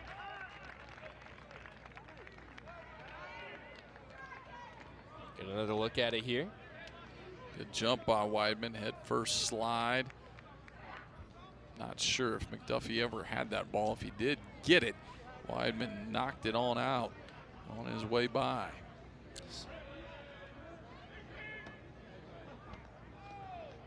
Renfro's going to want a new ball. 0-2 pitch going to be upcoming here for Thomas Marsala. Camden Ross on deck for the Hilltoppers. Still only one out in this fourth inning for Western Kentucky, as they'll reset the pitch clock. 0-2 pitch. Bouncer that came way fast off the mask of Posey, and that'll be an easy bag for Weidman to take at third. That one landed well before it got to home plate. You don't like seeing a pitcher spike fastballs in the ground, and both of these pitches that Posey has been unable to keep in front of him have been spiked fastballs, and when you're throwing as hard as Ryan Renfro, it's very difficult for a catcher to do a whole lot with that pitch. So now another runner 90 feet away here for the Hilltoppers. Marsala doesn't like that one as he watches it miss inside. You're just joining us. Kennesaw State out to an early 3-0 lead. Western Kentucky would answer with one run of their own in the third. Owls in the bottom half of the third couldn't get any runs. As again, not liking what he saw there was Marsala. That one in the dirt again. And then Western Kentucky here in this fourth inning has exploded for 5 runs. A 2 RBI double from Carlos Vasquez, a 2 RBI single from Ryan Weidman, who stands on third. The first 5 batters of the inning reached here for the Hilltoppers. 3-2 pitch, a bouncer, and Renfro can't come up with it. Nobody covering first. Another run will score, and Western Kentucky getting some help from the baseball gods right now, as Renfro couldn't come up with that ball. Nobody covering first. And it's now 7-3. That's bad communication by the Owls defense. You'll see a look at it here as Renfro trying to make that play, but Sudo's got to know that Renfro's got the range to get to that ball. He's got to stay home. He's got to stay at first. He's got to give him an outlet to try and get at least one out on that play. Throw over to first is not in time.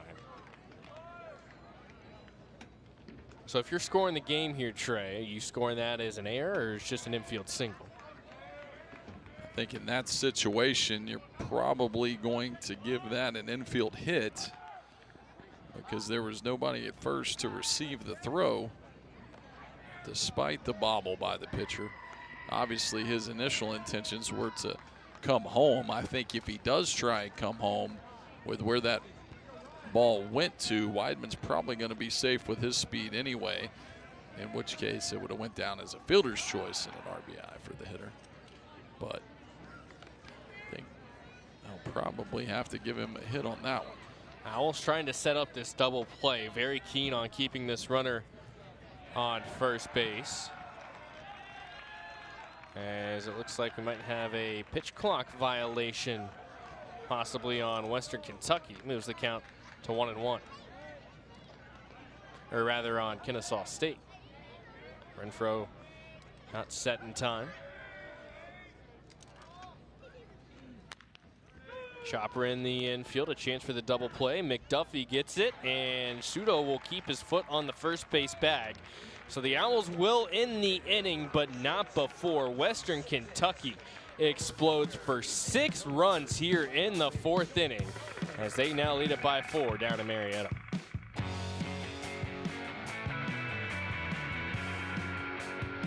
Back in Marietta as the Hilltoppers explode for 6 runs in the top half of the 4th inning to jump out in front of the Owls, as it's now 7-3 in favor of the visiting team. And Trey, what started out looking very solid for Kennesaw State and Ty Bayer quickly went south, lost a little bit of his command, and things just kept getting worse from there.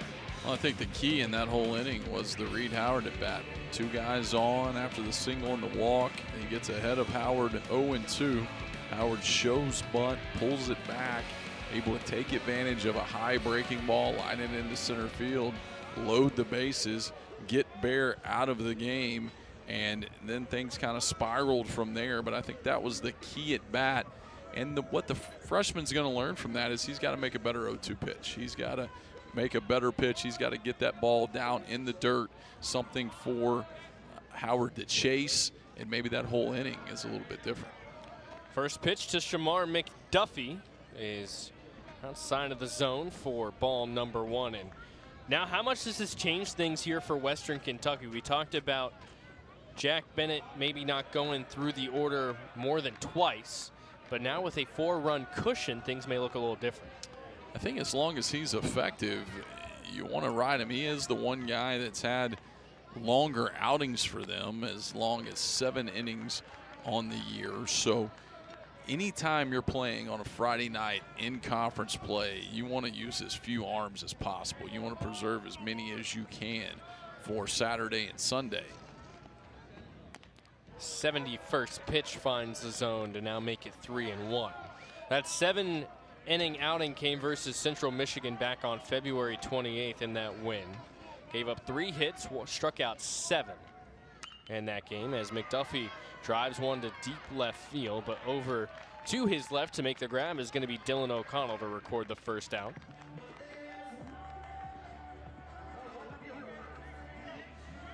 Through 6 innings in his very next outing did Jack Bennett versus UNC Asheville. Gave up 5 hits and 4 runs, but none of them were earned in that game. Struck out 4.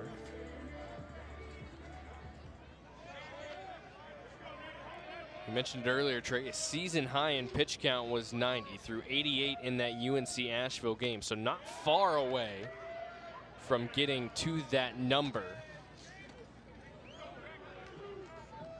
About where he has been taken out in previous appearances and starts this season. Top of the order back up, Nate Anderson standing in there, the lefty-righty matchup. Anderson batting as the lefty, 0 for 2 on the day with a strikeout and a sac fly RBI that came in the second.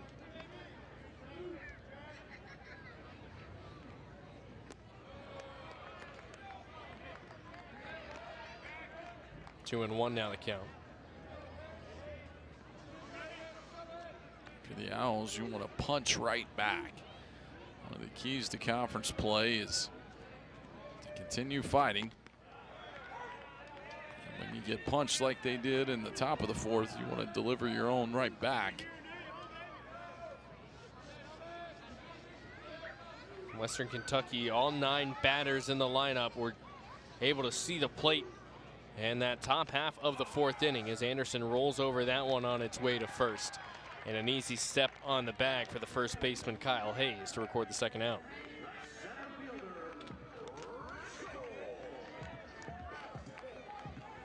But what's got to be the response here? And we talked about, you want to punch right back, but after having an inning like that, a long defensive inning, and now 2 outs already, how do you keep kind of that energy high on your side? You need Chris Cole to grind out a good at bat here. You need him to see some pitches, something he's very good at, and you need him to find a way on base. Give Renfro, which Renfro might be done. We haven't seen the bullpen, don't know exactly what they've got going on down there, but he's not normally a guy that goes multiple innings anyway, and given the fact that he's one of your high leverage arms and you're now already down by 4, I wouldn't be surprised to see the Owls turn it over to somebody else to start the 5th inning. Cole behind here, 0-2. And he'll foul it off to stay alive. It looks like there's one arm up and warming in that Owls bullpen as of now. Couldn't quite get a number to see who that was. Bennett eclipses the 80 pitch mark as Cole battles with the 0-2 pitch. Lines it down the right field line, and that's going to get down. So, Trey, exactly what you said. Grinds out a good at-bat, watches some pitches, and is able to push 2 out of it. Chris Cole using his wheels to try and get his team motivated and continue this inning. 3 for 3 on the day for Chris Cole to start it out. You'll see it pitched down and in the left-handed sweet spot. Don't care how bad a left-handed hitter is swinging the bat. You throw the ball down and in, and that lights them up and gets them in a good spot in a hurry. You have the guy up at the plate behind him that you would want in Donovan Cash, the power hitter. As he fouls off the first pitch, now 0-1.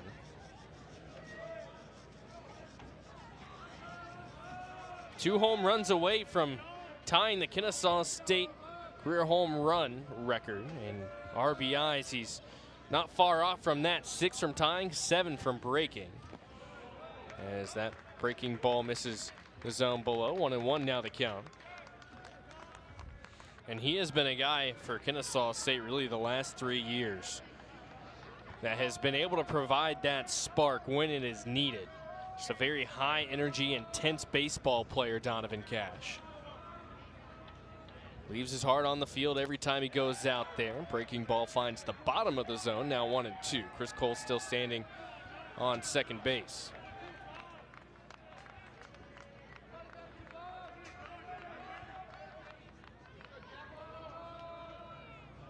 Bennett trying to escape in under 90 pitches. 1-2 pitch on the way to Cash, and it misses low and away. Saw a very similar pitch to Weidman in the half inning ago that he was able to reach out and poke out. Cash not as long of a player with those longer arms, as Cole has to get back to second very quickly on the throwback from Bennett. Interesting play there from Bennett to have that throwback in a 2-2 count with 2 outs. Risk that ball going into the outfield and putting Cole 90 feet away. 2-2 is rifled down the left field line, and that's going to score Chris Cole. He'll make his way around third, Cash around first, and heads to second with the stand-up double. Chris Cole, Donovan Cash, both 3 for 3 on the day. That's exactly what you're looking for if you're the Owls, a punch back. See an off-speed pitch stays up in the zone for Donovan Cash. He's a good off-speed hitter. Lines it into the left field corner and cuts into that Hilltoppers lead a little bit. Exactly what they were looking for. Like you said, Trey, just want to punch back. You don't have to get it all back in one go. But getting one right after you get 6 put up on your team in half inning ago. As it looks like we're going to have a quick mound visit here for Western Kentucky. And it looks like that might be, was that a call to the bullpen it looked like? Looked like a call for sure. I'm not sure the first base umpire saw it. Looks a little confused over there, does that first base umpire, and what to do. They're standing in the background. And that will make the official call to the bullpen. So Jack Bennett's day is done with Cooper Williams coming up. And we'll tell you about the new arm here for Western Kentucky. When we come back, the Owls punch back, and they now only trail by 3.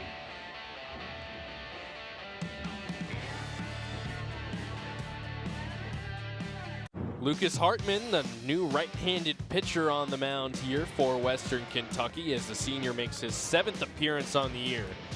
And another great ERA as this Western Kentucky pitching staff has. A 1.76 and 15 1/3 with 17 strikeouts on the season, Trey.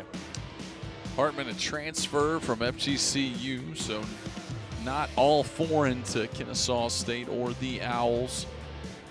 6-pitch mix out of Lucas Hartman. You don't see that very often. Fastball, cutter, splitter, changeup, curveball, and sweeper. And one of the things that has made him more successful in the Hilltoppers uniform is the fact that he's allowed to throw all of those pitches. Last year at FGCU, they limited him to only 3 of those. He felt like that stymied his effectiveness a little bit. Dylan Napoleon and the Hilltoppers allowing him to be who he is and do what he does, and he's done it very successfully so far here in 2025. Did not pitch against Kennesaw State last season in his 1 year. He did, excuse me, pitch in 1 game last season versus the Owls. That came in the series opener for FGCU and Kennesaw State, a game in which the Owls won 14-13. He got the start actually in that game through 5 innings, 7 hits given up, 8 runs, 7 earned, struck out 4 Owl hitters in that ball game.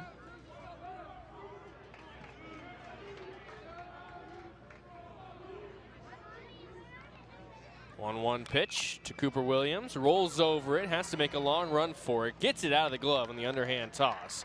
And that will end the inning. Owls able to respond back with 1 run as they trail by 3. And not a good sign for the Owls as we step aside.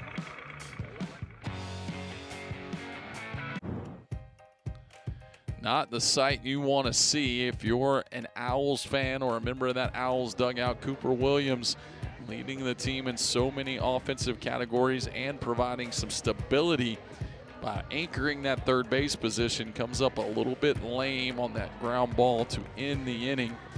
He's had some hamstring issues.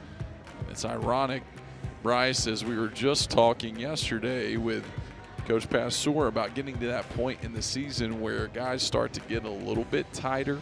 They start to get a little bit more sore, especially coming off such a long road trip. They haven't had the same ability to have treatment and recovery and the things that they would usually have when they're at home.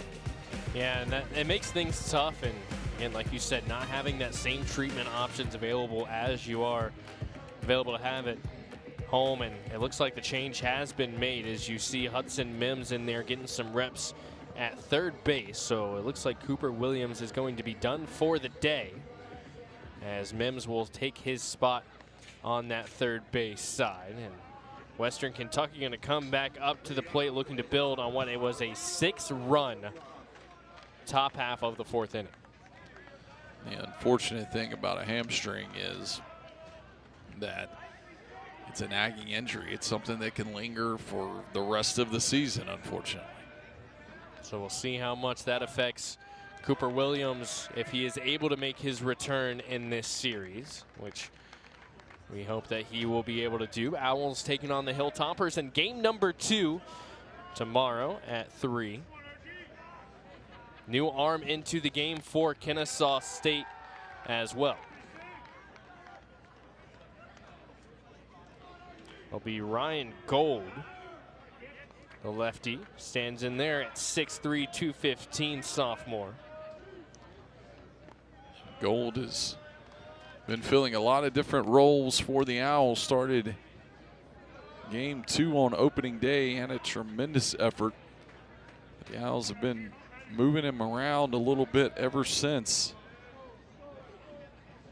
Now throwing out of the bullpen. Counts now 1-2. The Georgia transfer through 39 2/3 innings for UGA last season with the 2.60 ERA. Did pitch versus Georgia Southern in the Owls' last outing in that 5-4 loss through 2 innings. Gave up 3 hits, 1 run. It was earned. Struck out 3 batters as well.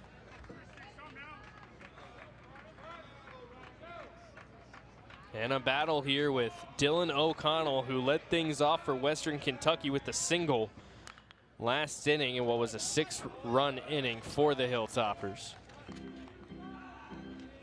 Came around to score on a wild pitch. Kyle Hayes on deck, Reed Howard in the hole. The 6, 7, 8 hole hitters due up for Western Kentucky in this inning. 2-2 pitch, goes with the breaking ball on the outside and gets the swing and miss. Good pitch there from Ryan Gold. Good changeup by Gold. His go-to bread and butter, tailing away from the right-handed hitter. So I was going to ask you, Trey, is now that you have a left-handed pitcher in the game after seeing 2 righties, that one of them which was not afraid to just throw straight heat. Now you go to a lefty, a little bit different of a look. Does that change your approach at all as a hitter? Well, it definitely has to change your approach, and for the Owls, they're hoping it really destroys the timing that this Hilltoppers offense has put together against the hard-throwing right-handers of Bear and Renfro. Check down to first, and they will say he did go. Moves the count to 0-2 for Kyle Hayes, who reached on a walk in the 4th and scored a run. So Gold, solid first third of an inning of work, as well as this to Kyle Hayes. 0 for 1 with a ground out and a walk. Scored the tying run in what was a 3-3 game. As Gold misses above the zone with a breaking ball.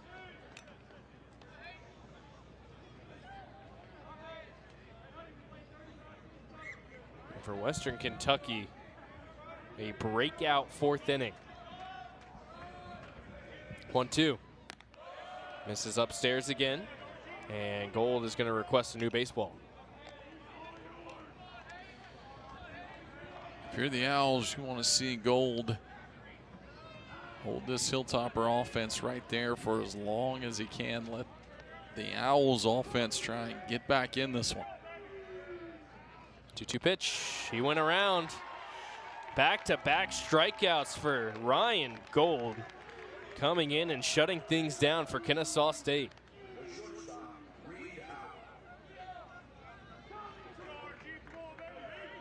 Tied up Hayes with that pitch. I think they were going to call it strike 3 either way. Brings up Reed Howard, who singled in the 4th. As we mentioned last half inning, in my opinion, the biggest hit of the entire inning was trying to sacrifice bunt. Fouled the first 2 pitches off, squared around again on an 0-2 count. Pulled back to slash a hanging breaking ball into center field. 0-1 pitch, rides inside. Ice cream cones in the glove of Aaron Posey behind home plate. Brings the count to 1-1. Showed bunt on that at bat, pulled it back like you said, just slashed it into center field and really got things started for Western Kentucky. As Gold misses again above the zone, now 2-1. But this is a Western Kentucky team that, when looking at their record, has truly dominated their opponents to start out this season. And again, you have the criticism that this team has faced from the national media, saying that they may have not had the toughest schedule, but only 2 games this season that have ended in 1-run games, in which the Hilltoppers are 1-1 this year. They won early on in the season, just their 2nd game of the year versus Illinois State in a game that went to extras. They won that game, and final score 4-3, and then also a 1-run game that they ended up losing, their lone loss of the season, to Murray State. A final, that one also went to extra innings, and 12, a 2-1 loss as 3-2 count is popped foul and out of play. So this Hilltopper team is not really used to playing in these kind of close games that this Conference USA opponents are going to force them into. But being 20-1, they've established an ability to win games no matter who the opponents are. And they've got a lot of belief in that first base dugout that they're going to carry for the rest of the season because of this start that they've gotten off to. You talk about close games. I heard one of the analysts at Being March Madness talking about how Duke hasn't been in a whole lot of close games this year, and in the ones they were in, they're talking about how their best player tended to turn the ball over. So we'll see if that's something that rears its ugly head at the wrong time for the Blue Devils and all the Blue Devils faithful as we are well underway into March Madness. Good battle here between Reed Howard and Ryan Gold. I don't know about you, Trey, but my bracket was absolutely busted in the first day of March Madness, as that one is swung on and heat deep to center field. But Chris Cole, on the edge of the warning track, is able to make the grab and end the inning. So Ryan Gold comes in, shuts down the Hilltopper offense, and puts his team back up to the plate, trailing by 3. Well, we saw it earlier. Cooper Williams exited the game due to pulling up after sprinting down to first base. But Trey, these are two guys that the Owls were able to get back after Williams went down with a season-ending injury last year, and Jackson Cirillo returning from injury earlier this month. But these were two guys that Kennesaw State were really hoping, now that conference play had started, we're going to kind of turn on the afterburners and get a good start to conference play. Well, these are your two most dynamic players, Cooper Williams being the highest rated one to ever reach campus. Jackson Cirillo, one of the top players in Division I baseball as rated by D1 baseball, one of the top draft pick possibilities for the Owls this year. And this Owls lineup needs them in it and healthy, along with their Friday and Sunday starters of Braden Oswalt and Nolan Sliver. So the Owls are going to have to just battle their way through until they can get these guys back, hopefully. Cam Sudo stands in there now with an 0-2 count after being 0 for 2 on the day with a strikeout, looking and a line out to left field.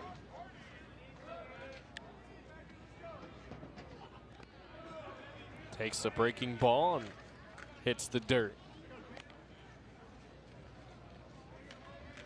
But for the Owls, they were able to respond nicely with 1 run in the bottom half of the 4th inning, after Western Kentucky scored 6 in the top half of the 4th. And just going to be looking to try and do the same thing here, as Hartman's going to get Sudo swinging.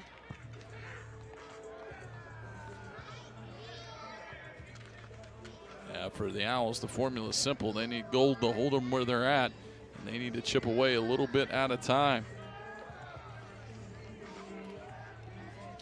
They're going to try and do just that with a guy that we were just talking about in Jackson Cirillo. Drew a walk, shows bunt here, and catches the bottom of the zone, and a call that he disagrees with.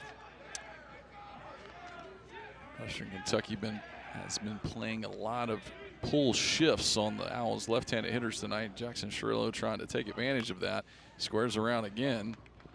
Going to try and beat out the throw, and he will not be able to do that. Nicely fielded there from the lefty, Lucas Hartman. Quick off the mound to get to that baseball and make a quick throw to first. Fortunately for the Owls, he didn't have to move it very far.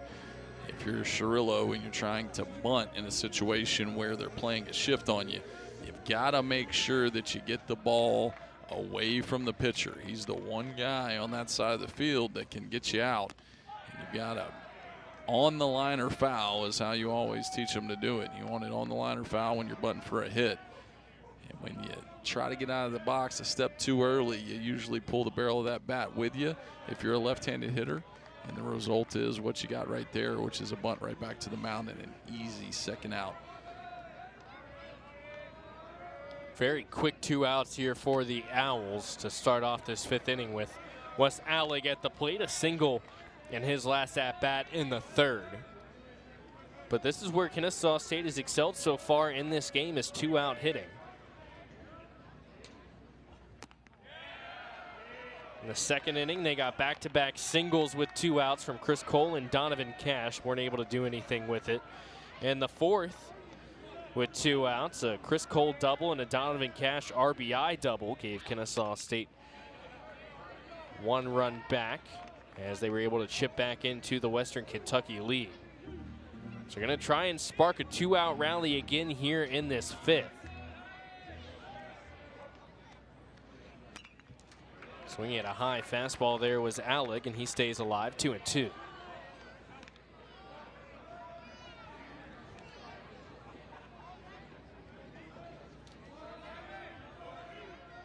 Stand back in, waits the pitch, and that one's going to ride up and in on him. So a nice job to go from 0-2 down to running the count full and trying to extend the inning here for KSU. Hartman comes set, kicks and fires. Fouls it off again. A lot of souvenirs for these fans down there at Marietta. Halleck in a good battle between him and Lucas Hartman. Payoff pitch again, smacked into deep left field, and you can forget about that one. A long ball for Wes Alleg in what was a great at-bat to pull the Owls back within 2. He knew that one right away, Trey Fowler. Yes, he did. There was no doubt about it in his mind. His 3rd home run of the year. The coaching staff talked about his extreme bat-to-ball skills in the preseason. And the young guy is starting to figure it out at the Division I level. Kennesaw State today, Trey, with 2 outs, batting .600, 6 for 10. 2-out hitting for the Owls, and has been a major factor in A, why they got out to the early lead, but B, why they still are hanging in this ball game.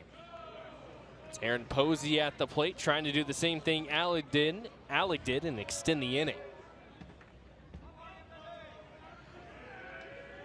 And Western Kentucky yet to have a 1-2-3 inning in this ball game so far, as Hartman goes back up in the count 1-2.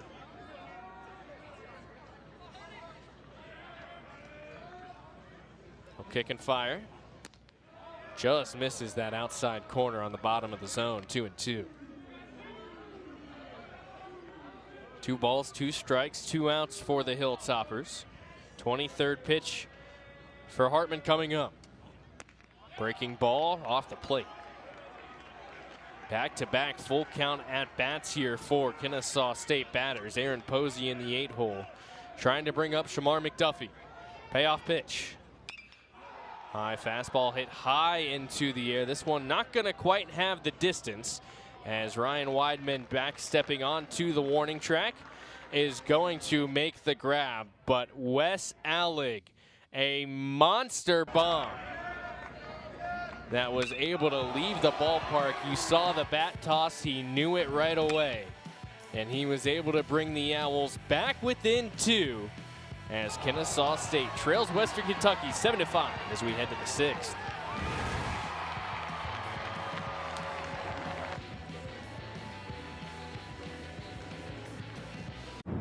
Owls have cut the lead down to 2, and here's why it was such a big lead here for the Hilltoppers.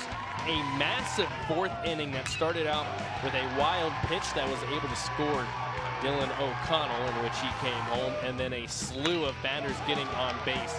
5 consecutive batters reaching for the Hilltoppers, 5 out of 6 before Kennesaw State was able to get their first out in what was a 6-run 4th inning.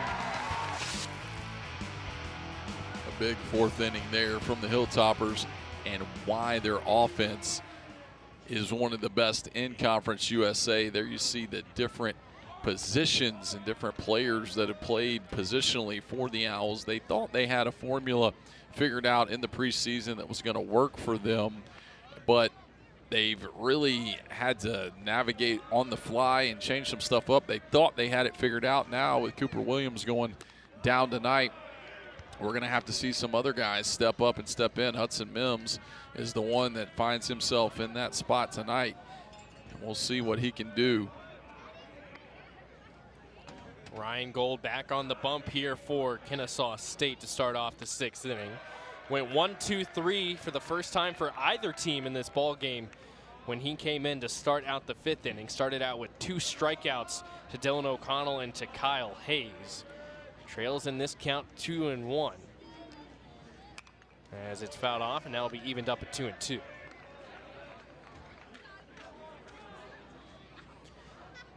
But Trey, we said it in the bottom half of the 4th inning. If you're Kennesaw State when they were trailing by 4 and you want to come back in this game, you got to throw punches back right away. And in the last 2 innings, they have done just that. As Gold's 2-2 pitch is on the way. This is high. That's part 1 of the formula. Part 2 is having Ryan Gold hold the Hilltoppers offense right there. First full count pitch that he will throw. His 28th of the evening on the way. Swing and a miss. His 3rd strikeout of the evening. Ryan Gold shutting down this Hilltopper offense through an inning and a 1/3.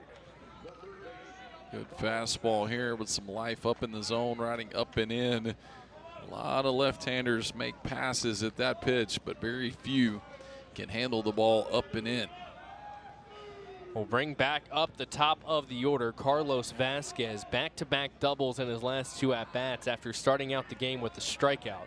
His last double, a 2 RBI double that helped give the Hilltoppers what was a comfortable lead at the end of the top half of the 4th.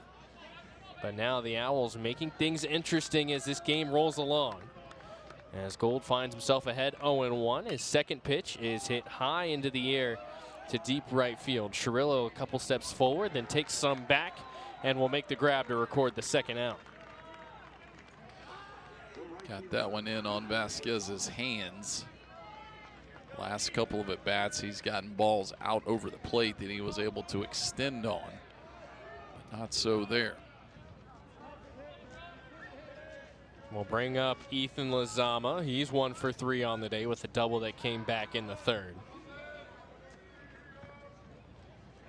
Talked about quick innings for Kennesaw State. It's going to be a quick inning here for the Hilltoppers. 1, 2, 3 for the 2nd consecutive inning. And Ryan Gold seems to have found the solution to this Hilltopper lineup for now. Owls still trail by 2 in Marietta. Decent crowd on hand down in Marietta as the Owls trying to look for a comeback win versus Western Kentucky in the Conference USA season opener. Bryce Gobert alongside Trey Fowler here with you from Fifth Third Stadium up I-75 in Kennesaw, Georgia. And Trey, besides 2 bad innings from the Kennesaw State pitching staff, Ryan Gold coming in, shutting down this Hilltopper offense. The Owls bat still continuing to find a way to keep this game close. They've got to keep scoring runs and keep adding on. They've done it in the last 2 innings with 2 outs. I'd like Shamar McDuffie to get on to set it up here in the 6th. First pitch he sees rides on the inside, a breaking ball from Lucas Hartman. McDuffie 0 for 2 with the sac fly and a fly out in his first 2 at-bats. Kennesaw State, as you mentioned, 2-out hitting has been big. Now 545 hitting with 2 outs. 6 of 11 are these KSU batters. Another 2-out hit last inning from Wes Allig. A solo home run to left center field that cut the deficit down to 2. First strike of the at-bat for Lucas Hartman comes on the outside corner to McDuffie. I don't mind that. They're ahead in the count 2-0 is McDuffie taking a strike. Good approach here in this situation. Lifts one out down the right field line. A decently long run for the right fielder, and Ethan Lizama will make the catch in foul territory to record the first out of the inning, and the Owls turn it back over to the top of the order. This has been the part of the order that has done the damage for Kennesaw State for the most part, at least early on. Chris Cole, Donovan Cash in the 2 and 3 hole spot got the scoring started for KSU early on in the first inning. And then Aaron Posey in the 8 hole scored the Owls' 3rd run of the game, gave them a 3-0 lead heading into the 3rd inning. Nate Anderson 0 for 3 on the day, but a sac fly RBI in the 2nd helped give Kennesaw State the early lead. Swings at a ball in the dirt, calls for time 0-2.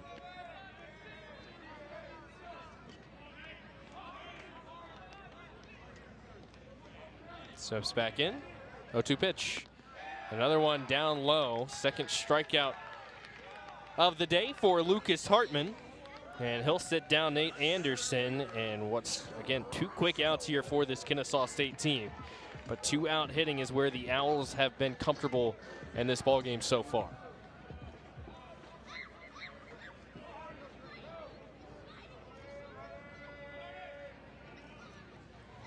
Here's Chris Cole. 3 for 3 on the day is Cole. And he gets hit on the foot. Brings the tying run now up to the plate in Donovan Cash, who's 2 home runs from tying the KSU record all time. And I can't think of a better time here for Donovan Cash to try and take advantage and go 1 closer of tying that record than right now. Trying to tie this game up at 7. Cash also 3 for 3 on the day with an RBI double in his last at-bat in the 4th. First pitch misses high. There's those record watch numbers that you see from Donovan Cash. 27 home runs entering tonight, trying to break that home run record and the RBI record. A throwback to first to try and watch Chris Cole is not in time.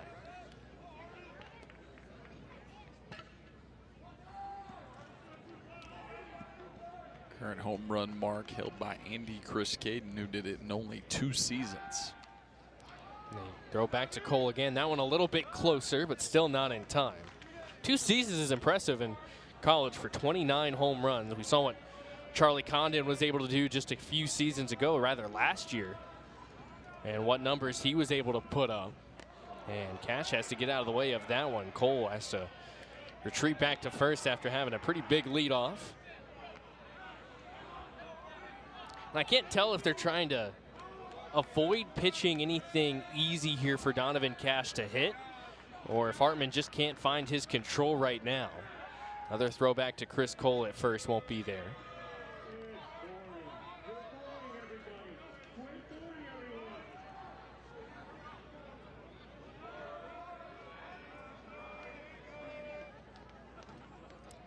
Two-oh pitch. There's the pitch that kind of answers that question. Not afraid to go at Donovan Cash here with 2 outs. Well, if you are the Hilltoppers, you have Hudson Mims on deck, not Cooper Williams. And Mims only has 2 at-bats on the season to this point. Another throwback to first. No tag applied. Trying to make sure that Chris Cole does not get to second base in the event that Donovan Cash does get a hit.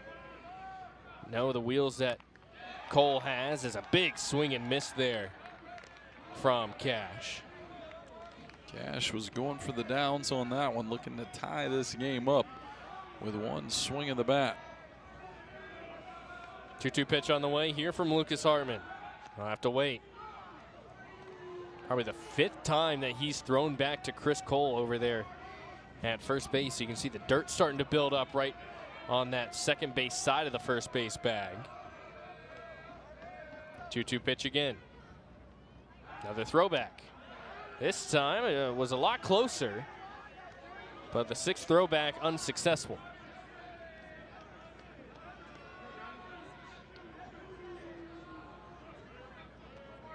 2-2 delivers to home plate, and Cash whiffs on it. Big strikeout there for Lucas Hartman, his 3rd, and that will end the Owls' threat here in the bottom of the 6th inning. When we come back, the Hilltoppers gonna try and extend on their lead as they lead it by 2 in Marietta.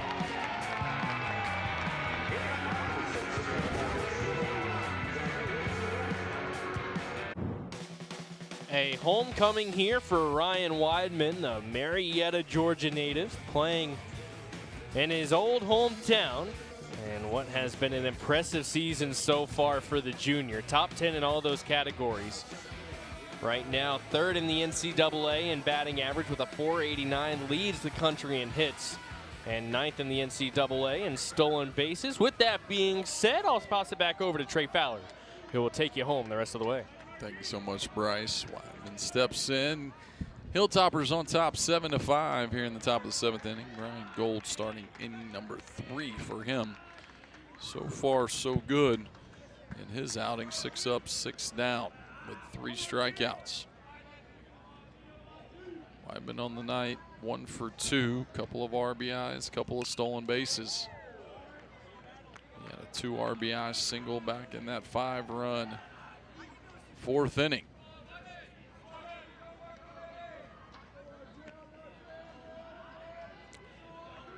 Stand corrected, 6-run 4th inning. 0-2 the count on him here. Swing and a miss. Good pitch by Ryan Gold, tying another one inside with a good fastball. I will say, Trey, those runs did add up relatively quickly, but Ryan Gold doing a nice job of making sure that no more come across the plate with his 4th strikeout and just 2 1/3 innings of work here in this relief appearance. Has been very solid here for the UGA transfer. Bring up the left-handed hitting Thomas Marsala. Takes a breaking ball in there for a strike. Marsala been on the base paths a couple times today with a walk and a single.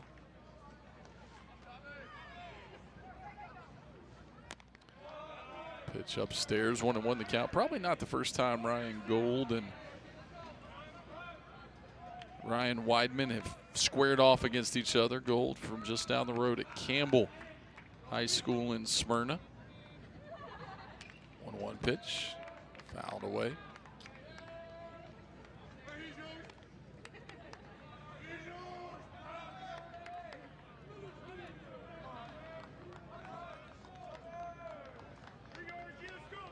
One ball, 2 strikes, 1 out here. Top of the 7th. Owls trail 7-5. First conference game for both teams. That one's sprayed down the left field line, foul. Deep into the night.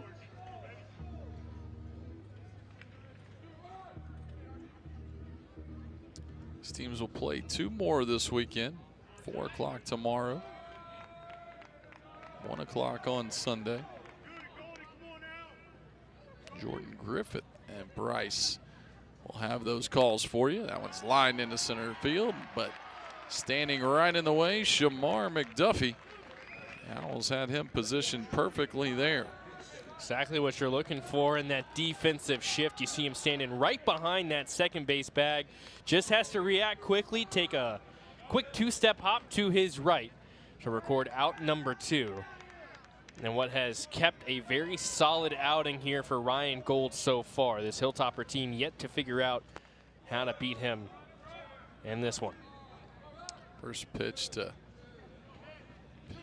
new hitter here, Kyle Hibbedston, hitting .306 on the season.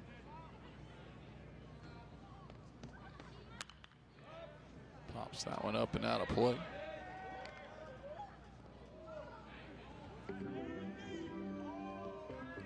Iowa Western Community College transfer is Kyle Hibbedston. Appeared in 83 games for Iowa Western. 18 home runs, 17 doubles, 20 stolen bases. A very successful junior college career, and exactly whom Coach Reardon was looking to recruit when crafting this Western Kentucky team.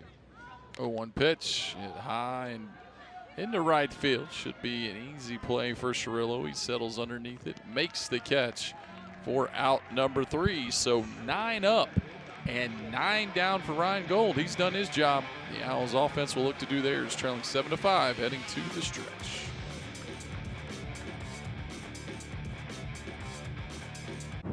We head to the home half of the 7th.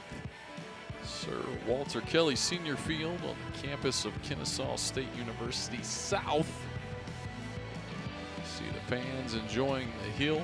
Always a good view in that ballpark. The home of the old Southern Polytechnic State Hornets. Former NAIA program that had a ton of success. Matt Griffin, former head coach there, along with Gary Bohannon, both spent some time here at Kennesaw State. New arm on the mound for the Hilltoppers.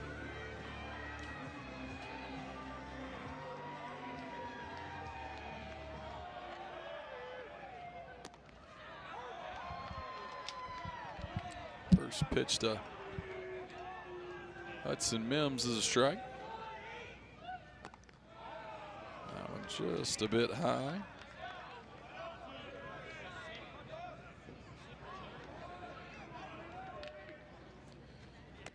One is Dawson Hall, junior right-hander out of Bowling Green, Kentucky. That one catches a piece of Mims, and the Owls will have a leadoff man on.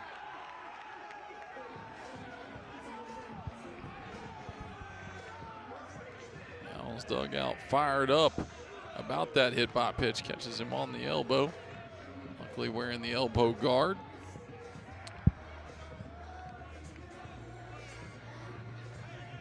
All 3-0 in the year, 1.69 ERA. Bring up Pseudo. Takes a fastball in there. A little bit different of an arm angle here out of Hall. Puts a lot of run on that fastball. Needs to make sure he doesn't run one back over the middle of the plate to Pseudo. Leads the Owls in home runs. The pitch. Ball's hit high into left field.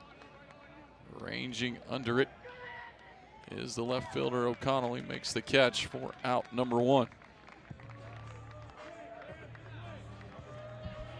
Owls got the start to the inning that they would have won it with that leadoff hit by pitch, but with Jackson Cirillo now coming up, still only 1 out. Would be curious to see if the Owls like to try and move Hudson Mims on over to second with Cirillo at the plate.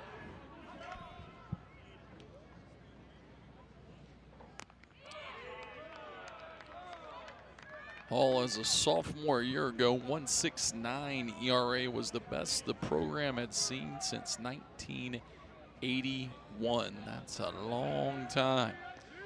He's looking to repeat that success here in 2025 as that one misses inside to Cirillo. 2023 Conference USA All-Freshman team member, made Conference USA All-Second team in 23 and 24, and then in 24 and 25. Made the preseason All-Conference USA team. 1-0 pitch. Fouled off by Cirillo. So has been rewarded for the success that he has seen on the mound and has been recognized by the conference. In his last outing versus UT Martin in game number 2, through 2 innings, didn't give up a hit or a run, struck out 1. Pitch just misses outside.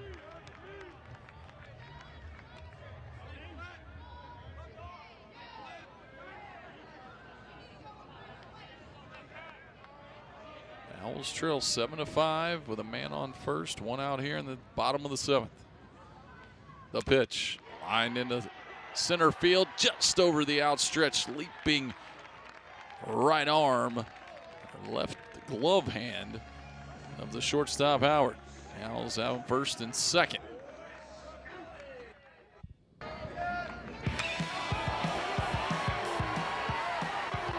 you see that last time up, Wes Alex home run, no doubt about it. The Owls would love another one of those here, as that would give them the lead. 2 runners on, a solo shot your last time up in which you knew it was gone right out of the box. Nothing but confidence flowing here for Wes Allig to start off the at-bat as he watches the first pitch miss inside. He's hit all 3 balls hard tonight, 2 for 3 on the night, another single and a fielder's choice to go along with that home run. And pitching coach Dylan Napoleon wants to chat with Dawson Hall. Talked about Coach Napoleon a little bit earlier in the game. Very good developer of pitchers. He came along with head coach Mark Reardon when they made the transition from junior college to the Division I ranks. Napoleon also spent some time at Berry College, and he and I share the same wedding anniversary, Bryce. Hey, would you look at that? 11/16. You know, November's a great month, I'll say, and especially the day before that day. You want to guess why, Trey? 11/15, that's my parents' anniversary. I was going to say my birthday, but that works too. That's my parents' anniversary. We timed that one up to get married just the day after my parents did. You think he did the same thing to try and be the day after your parents? That would be a little weird. Don't think so. As Alex steps back in, 1-0 pitch is in there for a strike. 1-1 the count. So the mound visit, much as it usually does, reaps rewards for the Hilltoppers. Just trying to calm them down. You know, you got 2 on with 1 out. 1-1 pitch is hit back through the middle. Second baseman bobbles it and will get nobody. Holler tried to run to second a little too quickly before he secured the ball, and now the Owls will have the bases loaded and 1 out and a chance to flip this game on its head. That's what I was just saying. You're trying to calm them down. You got 1 out with 2 runners on. And you'll see it here. Comes up with it, and then as he's trying to run towards second, looks like it just kind of rolls off of his glove and down to the dirt. And now with the bases loaded, Aaron Posey, a massive opportunity for Kennesaw State in this game late in the 7th. Posey stands in. First pitch to him right on the outside corner. Posey 1 for 3 in the ball game, doubled and scored in his first at bat. Has also struck out and flied to center. It's not the most natural situation a second baseman finds himself in, becoming more natural. This ball is hit high and deep into left field. Going back for it's O'Connell. He's got it. And tagging up at third base, coming in to score is Hudson Mims. The Owls get 1 step closer, 7-6 now. And again, doing your job, not the outcome that you would have wanted. You would have hoped that Posey could have got on base, as he's delivering a message to Shamar McDuffie before he steps into the box. But nonetheless, does his job, makes it now a 1-run game here for KSU in the 7th. Still 2 runners on, and Kennesaw State has excelled at 2-out hitting in this ball game, where at one point batting .600 with 2 outs. See what Shamar McDuffie can do here. And he hits a ground ball at the second baseman over to first for out number 3. So Holler comes back after that error and gets a big 3rd out in the inning, but not before the Owls tack on 1 and cut the Hilltoppers lead to 1. 7-6 as we head to the 8th. Only 1 blemish on the Western Kentucky Hilltoppers resume, and that came on February 24th at Murray State, a 2-1 loss in 12 innings. And at this point in time in the season, to only have 1 loss is a testament to how well they've been playing. So Trey, their 1 loss this season was played on a natural surface, a grass surface over there at Murray State. And that was a game where Western Kentucky actually led. They jumped out to a 1-0 lead and held that lead all the way until the 9th inning, when Murray State was able to reach on a fielder's choice and ended up scoring 1 before Murray State would go on to win it in the 12th. Ryan Gold still on the mound for the Owls. So far for him, 9 up and 9 down.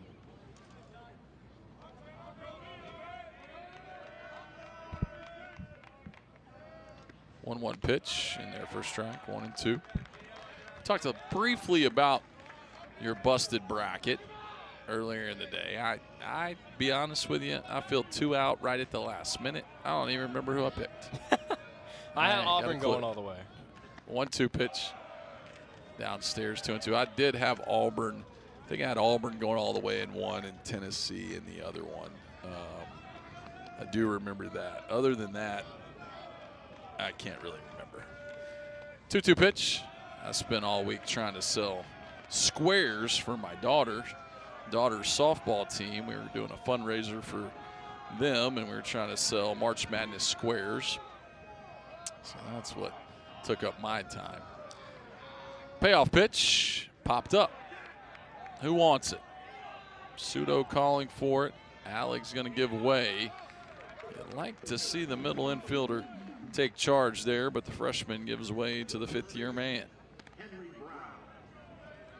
See, I also waited till late to do my bracket. I tried to wait until after the first 4 games were played to make mine, and I ended up just having to do it because that game was taking too long. But I used one of the ESPN little generated AI brackets, and right now that one's at a 99.4% correct. So shout out ESPN, but I'm taking credit for it. Pitch hitter here for the Hilltoppers is Henry Brown as he cut on and misses the first pitch. And Henry Brown, so many of these Hilltoppers players, as I was looking and doing prep for this series, looking at their majors and what they wanted to go into professionally after baseball. He cuts on and misses the 0-1 pitch.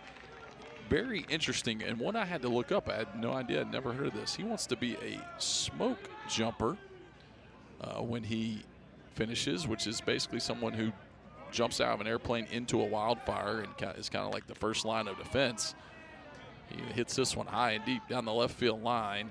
That one's going to bend out of play, but just very interesting. It's a very interesting career path, but shout out to him. That's obviously not a lot of job that, you know, a very common job, I guess is a better way to say it. So, you know what, if that's what he does go on to do, if doesn't get drafted into the big leagues, then very appreciative of the work that he's going to do later down the road in life. 0-2.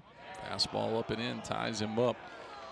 And we'll see if that pitch for Ryan Gold sets up another changeup. Got him swinging on the first two changeups. My guess is he would try to double that fastball up in, or maybe go away with the changeup again. There's the doubled up fastball in. There's the strikeout. It's Ryan Gold throwing the ball as well as he has all year. 5 strikeouts on the night, retiring 11 batters in a row. And he has been the spark this KSU team has needed. Coming into the game shortly, or rather right after, starting the 5th inning after the 6-run fourth for Western Kentucky. And he has, like you said, Trey, completely shut down this offense, sitting down 11 straight. Lands another off-speed pitch in there for an early strike.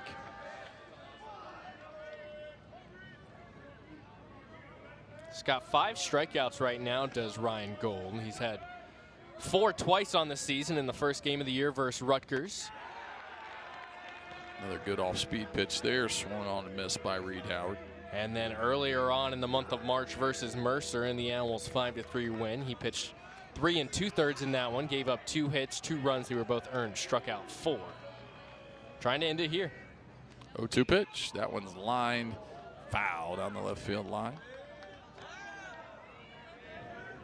Reed Howard, as we mentioned, one of the lone freshman position players on this team, as Western Kentucky prefers to go to the JUCO ranks for their position guys. They want more experience, more willing to take a high school arm than a high school position player. But Howard doing a good job in his freshman campaign, starting at shortstop.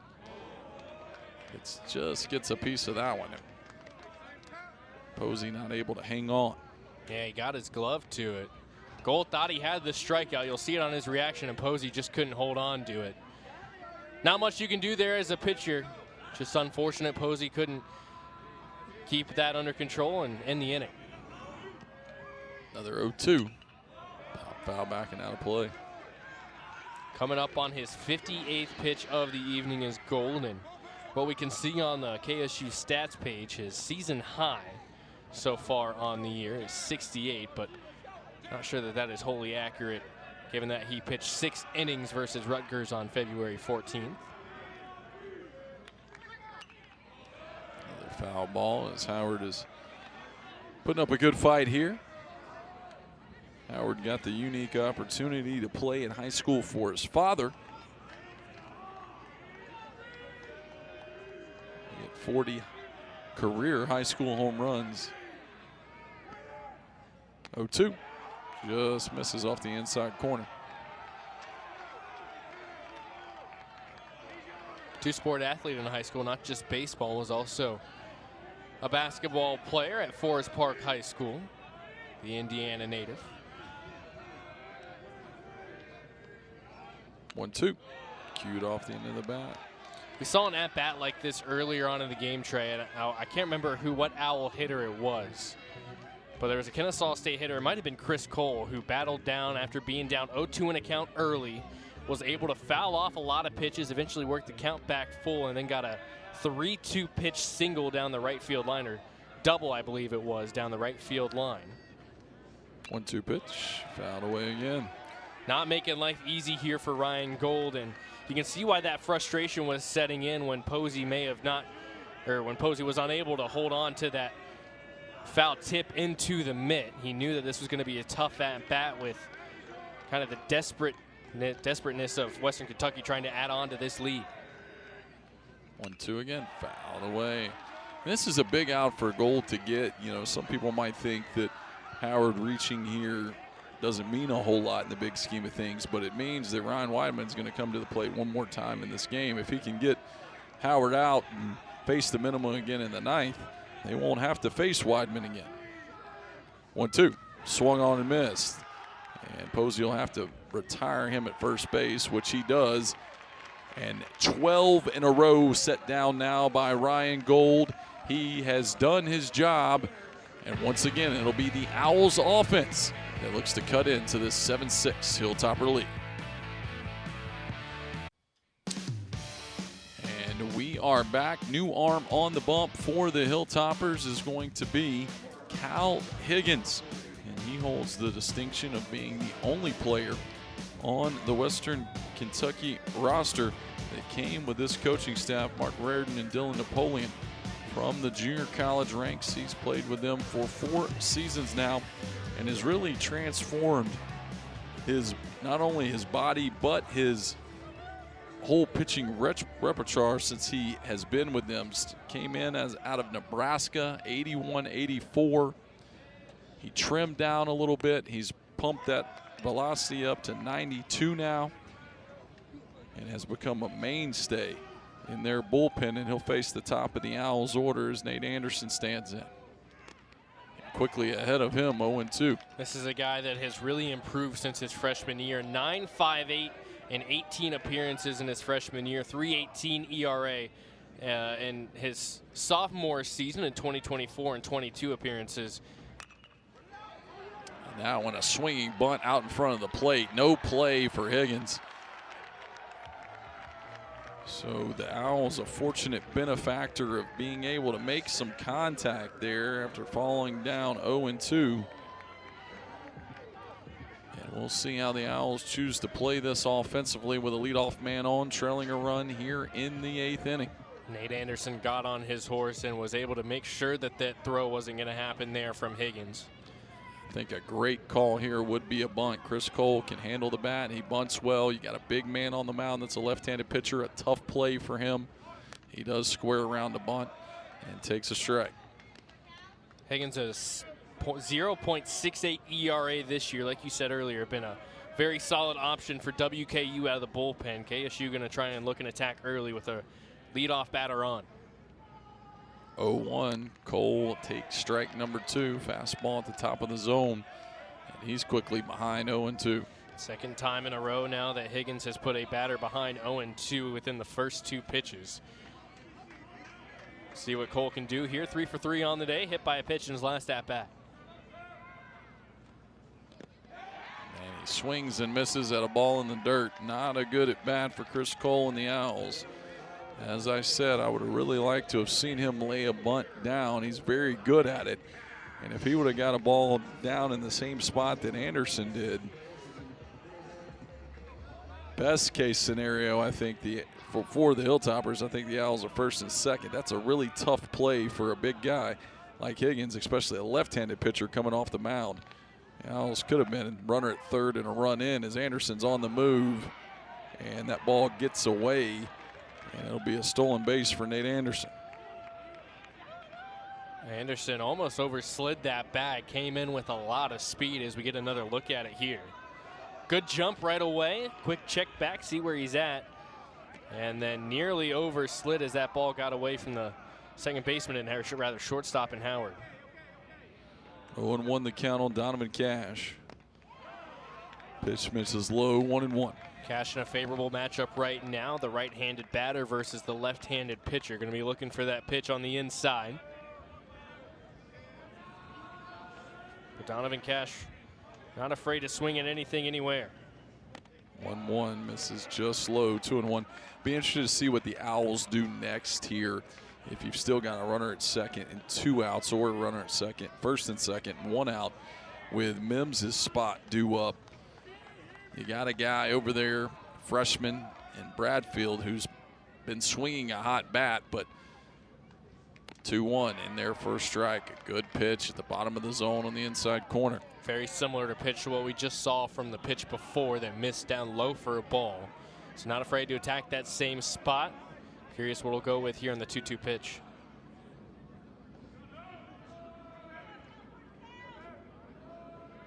Long hold. And the pitch. Inside corner, strike 3. Couldn't ask for a better pitcher's pitch than that from big Cal Higgins. And that's not the one that Donovan Cash would have wanted right there. Rode in on the inside, thought it was going to be more on the inside of the plate than it was.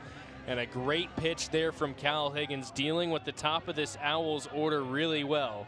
And now it's Hudson Mims' turn to try and extend the inning. That's the second time we've seen them try that quick pick back to second base with 2 outs. Now, if Hudson Mims has been anything in his Owls career, he's had a knack for the big hit. Let's see if he's got another one in his bag. And he lines it down the right field line. He does have the big hit. Hitting third and heading for the plate is Anderson. It's a high throw, swipe tag, misses him. He is safe at the plate, and we are tied.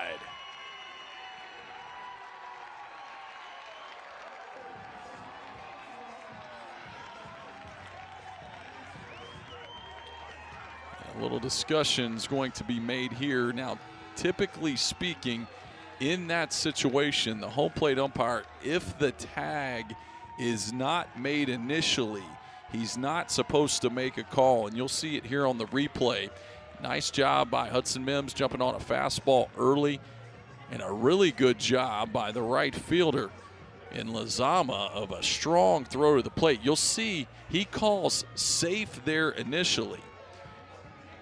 And then, which obviously Anderson does not touch the plate on his initial pass through, and he has to dive back and touch the plate. He gets the call right. He was safe. But if I'm not mistaken, and I could be, I don't know all the umpiring mechanics. If I'm not mistaken, he's supposed to make no call there initially if there is no tag initiated.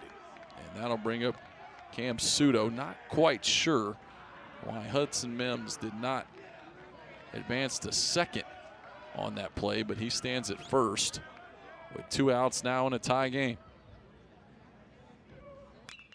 That one's fouled away. And a good job there by Nate Anderson to not only know that he missed home plate, but to have the reaction on that slide, to quickly get up and slap his hand back on home plate to make sure he touches the bag, or rather the plate, to make sure that tying run is scored. The other situation that could have been coming into play there. 1-1 pitch, check swing, they'll peel down to first base, is whether or not there may have been some interference by the catcher being in the baseline without the ball, making the runner have to deviate around him. I'll be honest with you, they've changed that rule so many times, I can't keep up with it anymore as to what is legal, what is not legal. What's defined as blocking the plate? And that's part of it. You know, one year you have the ability to make a play on the ball, so if the ball takes you there, you're fine. The next year, you can't do that. You got to stay out of the way. So like I said, they've changed that one so many times, I can't keep up with it. 3-1 the count now on Sudo. The pitch inside, ball 4. The Owls will have them first and second with 2 outs. What was a very solid start after the leadoff single by Nate Anderson here from Cal Higgins. Got the strikeout on Chris Cole, who is the hottest batter for Kennesaw State, and then following it up with Donovan Cash. Both were 3 for 3 on the day. Well, Cash was 3 for 4 on the day going into that at-bat. But the Owls with the 4-hole hitter and what should have been Cooper Williams, who went down with an injury. Hudson Mims comes in, Trey, and like you said, has had a knack for the big hit in his Kennesaw State career and came up with another one here to tie this one up. And Kennesaw State with 2 outs and a runner in scoring position trying to keep this inning going and try and take the lead to have an opportunity to close it out in the ninth. Well, to be honest with you, Hudson Mims has had the knack for the big hit ever since I recruited him years ago. Watching him play all the way back in COVID when we couldn't go out and we had to watch it on our computer screens to try and determine who we were going to recruit. We had one of our former guys that worked for PBR up at Lake Point, and he watched Hudson play so many times, and he's like, Coach, like, this guy's got the knack for just the big hit and doing things right. And he announced his presence early in his Kennesaw State career with a walk-off hit in the Black and Gold World Series in the fall as a freshman. He had some big hits that following year as a freshman, had some big hits last year, and he's just continuing that here. He's had 2 at-bats the whole year coming into tonight. He gets pressed into action because of the injury to Cooper Williams, and he's got the Owls in position to win this game as the first pitch misses high to Cirillo. Not a bad time to get your first hit of the season, huh? Not bad at all. But that's the kind of guy you want in your dugout, like you said, establishes his presence and can come in a big moment of a ball game. 1-0 pitch, just a bit outside, 2-0. Can come in a big moment of a ball game when not having a lot of playing time this year, and that can discourage a lot of baseball players. And only seeing 3 at-bats the whole entire season, you're in your now 22nd game of the year. Nice job by him to turn it around. 2-0. That one's lined into right center field. Over for it is Weidman. He can't get it. The ball bounces off his body over into right center. The Owls are going to take the lead. Mims is in. Sudo is headed for the plate. He will score, and it is 2 more runs for the Owls. They've come all the way back and have a 9-7 lead.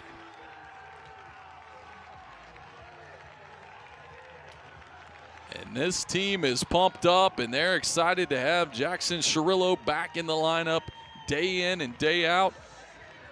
You see the replay here, fastball up and in, and he lines it into center field.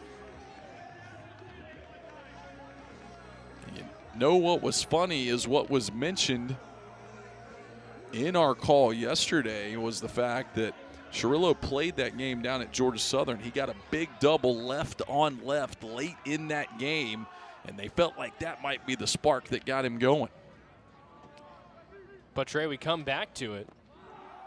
2 out hitting for this Owls team. 7 of 14 on the day. They're batting .500 with 2 outs. And that is the reason why they have come back after trailing 7-3, leading 3-0, down 7-3, back up leading 9-7. 2 out hitting is going to win you baseball games. 1-0 pitch to Alec is in there for a swing and a miss. 1-1 the count. It'll be interesting to see what the Owls decide to do. Ryan Gold 12 up and 12 down. You got Bo Rudy, the all-conference preseason reliever in Conference USA, down in that bullpen. So Matt Passour will have a tough decision to make. Do you stick with the guy who's went 12 up and 12 down, or you turn it over to your preseason all-conference reliever? I think it's hard to go away from a guy that has completely shut down this Hilltopper lineup. I mean, like you said, 12 up, 12 down. Before he came into the game, neither team had a 3 up, 3 down inning. The Hilltoppers still in this ballgame don't have a 3 up, 3 down inning. Kennesaw State, ever since giving up those 6 runs in the 4th, every inning has been 3 up, 3 down because of Ryan Gold. I don't think you can go away from him. 2-1 pitch. That one's fouled away. One thing that might work in Gold's favor is the fact that there are a couple left-handed hitters coming up for the Hilltoppers in the 9th inning. But you got the always dangerous Ryan Weidman lurking as the 4th hitter due up in the 9th. 2-2 to Alec. Upstairs. Count runs full, 3-2. 9-1-2 due up here for Western Kentucky when they get back up to the plate to start off the top of the 9th. But Kennesaw State trying to focus on adding on to this lead right now with a full count pitch from Alec. 3-2. High and away, ball 4. Second walk of the inning. And you got to feel that might spell the end of the day for Mr. Higgins. Doesn't look like they're going to make the change just quite yet as he loses control on that full count pitch. And they're going to let him ride it out, it appears. But 4 consecutive Kennesaw State batters after back-to-back strikeouts from Higgins have reached. 2 of them scoring runs. It's a 3-run, bottom of the 8th inning for the Owls. First pitch to Posey's in there for a strike. Again, if you're just joining us, Kennesaw State out to an early 3-0 lead. Western Kentucky would get 7 runs across the 3rd and 4th inning, including a 6-run 4th inning. The Owls storming back here in the 8th. Another pitch at the bottom of the zone in there for a strike. 0-2 on Posey. Kennesaw State was able to get 1 run back right after in the bottom half of that 4th inning, another one in the 5th, and then have exploded for 3 here in the 8th. 2 swung on and missed, and that'll do it for the Owls, but not before they score 3 times, taking the lead on a 2-run double from Jackson Cirillo, the big game-tying hit from Hudson Mims right here. And we will head to the ninth. The Owls looking to win their first ever Conference USA game.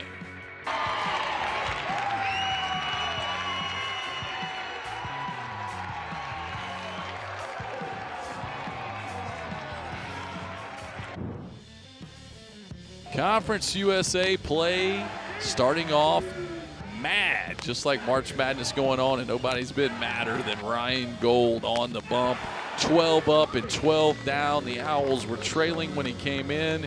He has held the Hilltoppers' potent offense right there. He's allowed his offense to get back in it, and he will get a chance to finish this game out now with a 9-7 lead. Going to have a pinch hitter into the game to start it out. It'll be number 21, Drew Berrigan, the righty 6-foot junior. Transfer out of Embry-Riddle. He lines that ball into left field. Back goes the left fielder. Anderson looks up. That ball's gone, and they have cut it to a 9-8 Owls lead.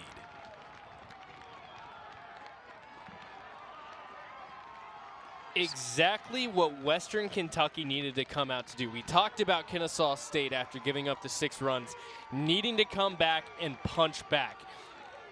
Why not do it with a pinch hit home run here? Drew Berrigan with a massive hit to now score his first home run of the year, his 12th hit of the season, batting .314, comes into the ball game and makes an instant impact. Gold just left a breaking ball out over the middle of the plate. And those pitches tonight, when the Owls pitchers have made mistakes with off speed in the middle of the plate, the Hilltoppers hitters have made them pay. And Trey, we talked about it. You're able to get 9-1-2 up in the 9th inning, trying to avoid Ryan Weidman with that solo leadoff shot. Weidman, if you get 2 outs here, is going to be in that last out that you have to get in order to secure your first ever program win in Conference USA.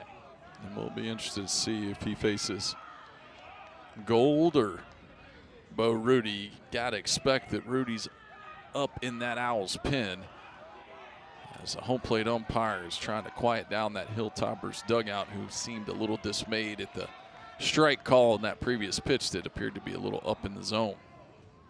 1-1, that one up in the zone, now 2-1. Yeah, it just seems right now that Western Kentucky doesn't feel like they're getting those calls in the zone up high. Or rather, they're being called too high. 2-1 pitch, pop foul backing out of play. Count evens up at 2-2. And if you're going to get upset about it, no better time to do it than in the 9th inning when you may not get another chance to at least say something.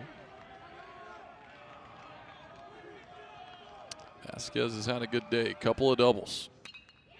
He hits this ball high down the right field line.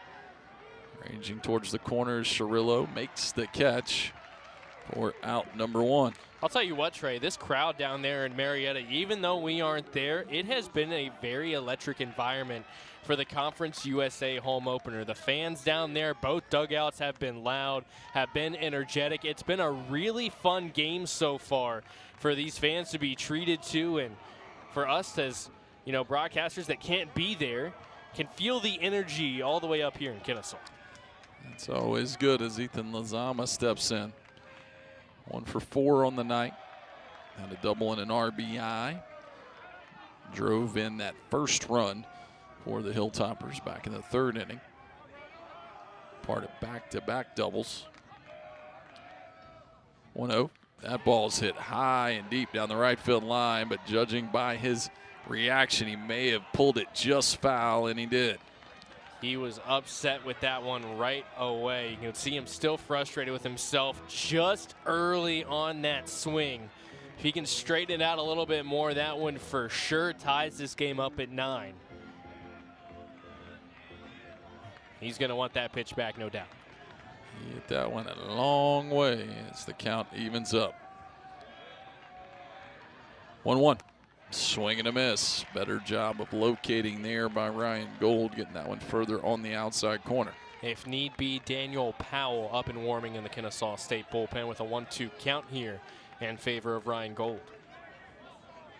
1 ball, 2 strikes, 1 out here in the 9th.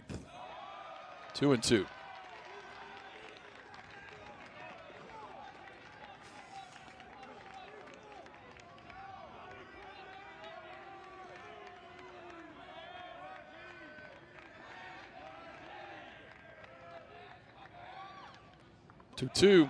Misses away. 3-2 the count.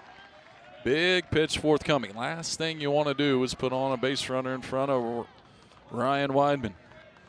At that point, and granted, you put another base runner on, you put someone in scoring position, but you have to think about maybe not pitching to him. 3-2 pitch. Popped up. See if anybody can get to it. Anderson ranging in. McDuffie ranging out. Anderson calls for it and slides and makes a catch for out number 2. Best case scenario there for Kennesaw State was getting that swing out of Ethan Lazama, and he's going to be frustrated going back to the dugout, having a foul home run that would have been for sure gone if it stayed fair into a fly out to left field that now brings the game all down to the bat of Ryan Weidman, who, if you're Western Kentucky, is exactly who you want at the plate right now in this situation. Ryan Gold usually does a pretty good job of sticking the fastball into the right-handed hitter and combining that with a good changeup away. But we'll see if he even gets a chance to do that, as now it appears we're going to have a visit to the mound. Again, instead, this is the guy that you want up as Matt Passor makes his way to the mound to have a quick conversation with Ryan Gold. But in his homecoming, you couldn't think of a better way to have your first game back in your hometown than this. A chance to tie this game up, force extra innings, as Ryan Gold is going to remain on the mound. And Ryan Weidman, who so far today with a 2 RBI single back in the 6-run 4th for Western Kentucky, looks to try and extend this ball game, and a 16-game winning streak on the line here for the Hilltoppers. Weidman faced Gold last time up, and Gold was able to do exactly what he did right there, stick that fastball in underneath the long arms of Weidman. If you're Weidman, you really need to make a physical adjustment, maybe try and back off the plate a little bit here so that you can get to that fastball in. There's another one. 0-2 the count. And we'll see if Gold sticks with it or if he tries to use that good changeup out of the zone. We've seen Weidman get his bat on one already out of the zone tonight. The 0-2. Foul back to the screen. Not exactly where he wanted that one. That one was up and middle. Owls closing in 1 pitch away from their first ever Conference USA victory in program history here on opening night, trying to take down one of the hottest teams in the country, Ryan Gold. 1 pitch away. 0-2. That one's sprayed down the right field line. It'll get out of play. 4 straight fastballs. Trying to pitch the big man in. Will he make an adjustment? And we saw earlier in this game, Weidman reach down and away to poke a ball into center field, so you know that he has the ability to reach wherever. 0-2. That one in on the hands again. He's getting a little closer, but he's still tying him up with that fastball in. Do you dare try a changeup? If you do, it's got to be down and out of the zone. Cannot leave anything in the zone here if you're Ryan Gold. Ryan Weidman will make you pay. What will he go? Will he go back to the heater on his 81st pitch? 0-2. Down in the zone. Breaking ball. Swing and a miss. Posey picks it up. Throws to first. Owls win. A come from behind 9-8 victory for Kennesaw State to open up their Conference USA tenure. For Western Kentucky, only their second loss of the season. Ryan Gold picks up the win on the mound, and the loss will go to Mr. Higgins. Owls move to 1-0 in Conference USA play, 9-13 on the year. And Western Kentucky falls to 20-2, 0-1 in Conference USA play. What are your thoughts on this one, Bryce? You can see by the celebrations how much this win means to this Kennesaw State team. Again, they have not had the best start to the year. They did not have the start to the year that they were hoping for. They've had to deal with injuries. They've had to deal with a whole bunch of other situations. And without their head coach, who is away dealing with personal matters, Matt Pastor is able to lead this team, in which Ryan Coe left him, to their first ever Conference USA win. But not only their first ever Conference USA win, they did it in fashion. They went up, they went down after getting ambushed in the 4th inning, after doing the ambushing in the first 2 innings, to then come back and have a outing like you did from Ryan Gold. Exactly what he needed to do. Went 12 up, 12 down before giving up the leadoff home run in the 9th. And then what did he do? Retired the next 3 batters, went right back to what he knew, and secured this win for Kennesaw State. And what will be a memorable one for this program, as its history, it continues to go on in Conference USA. We opened the night talking about it being March Madness on the hardwood. We saw some madness here tonight at Walter A. Kelly Senior Field down in Marietta. The Owls storming back and stealing one with the big bat of Hudson Mims getting the game-tying hit. Jackson Cirillo getting the game-winning hit. 2 RBI double. A great night if you're an Owls fan. These two teams will lock up again tomorrow at 4 o'clock, and they will finish up the series Sunday at 2. There you see one of the big blows of the game-tying hit right there that scored Nate Anderson. And then the game winner off the bat of Jackson Cirillo. Owls win 9-8. For myself, Trey Fowler, my partner Bryce Gobert, and everyone that helped us on this call tonight, we thank you for joining us, and we'll see you next time. Good night. God bless.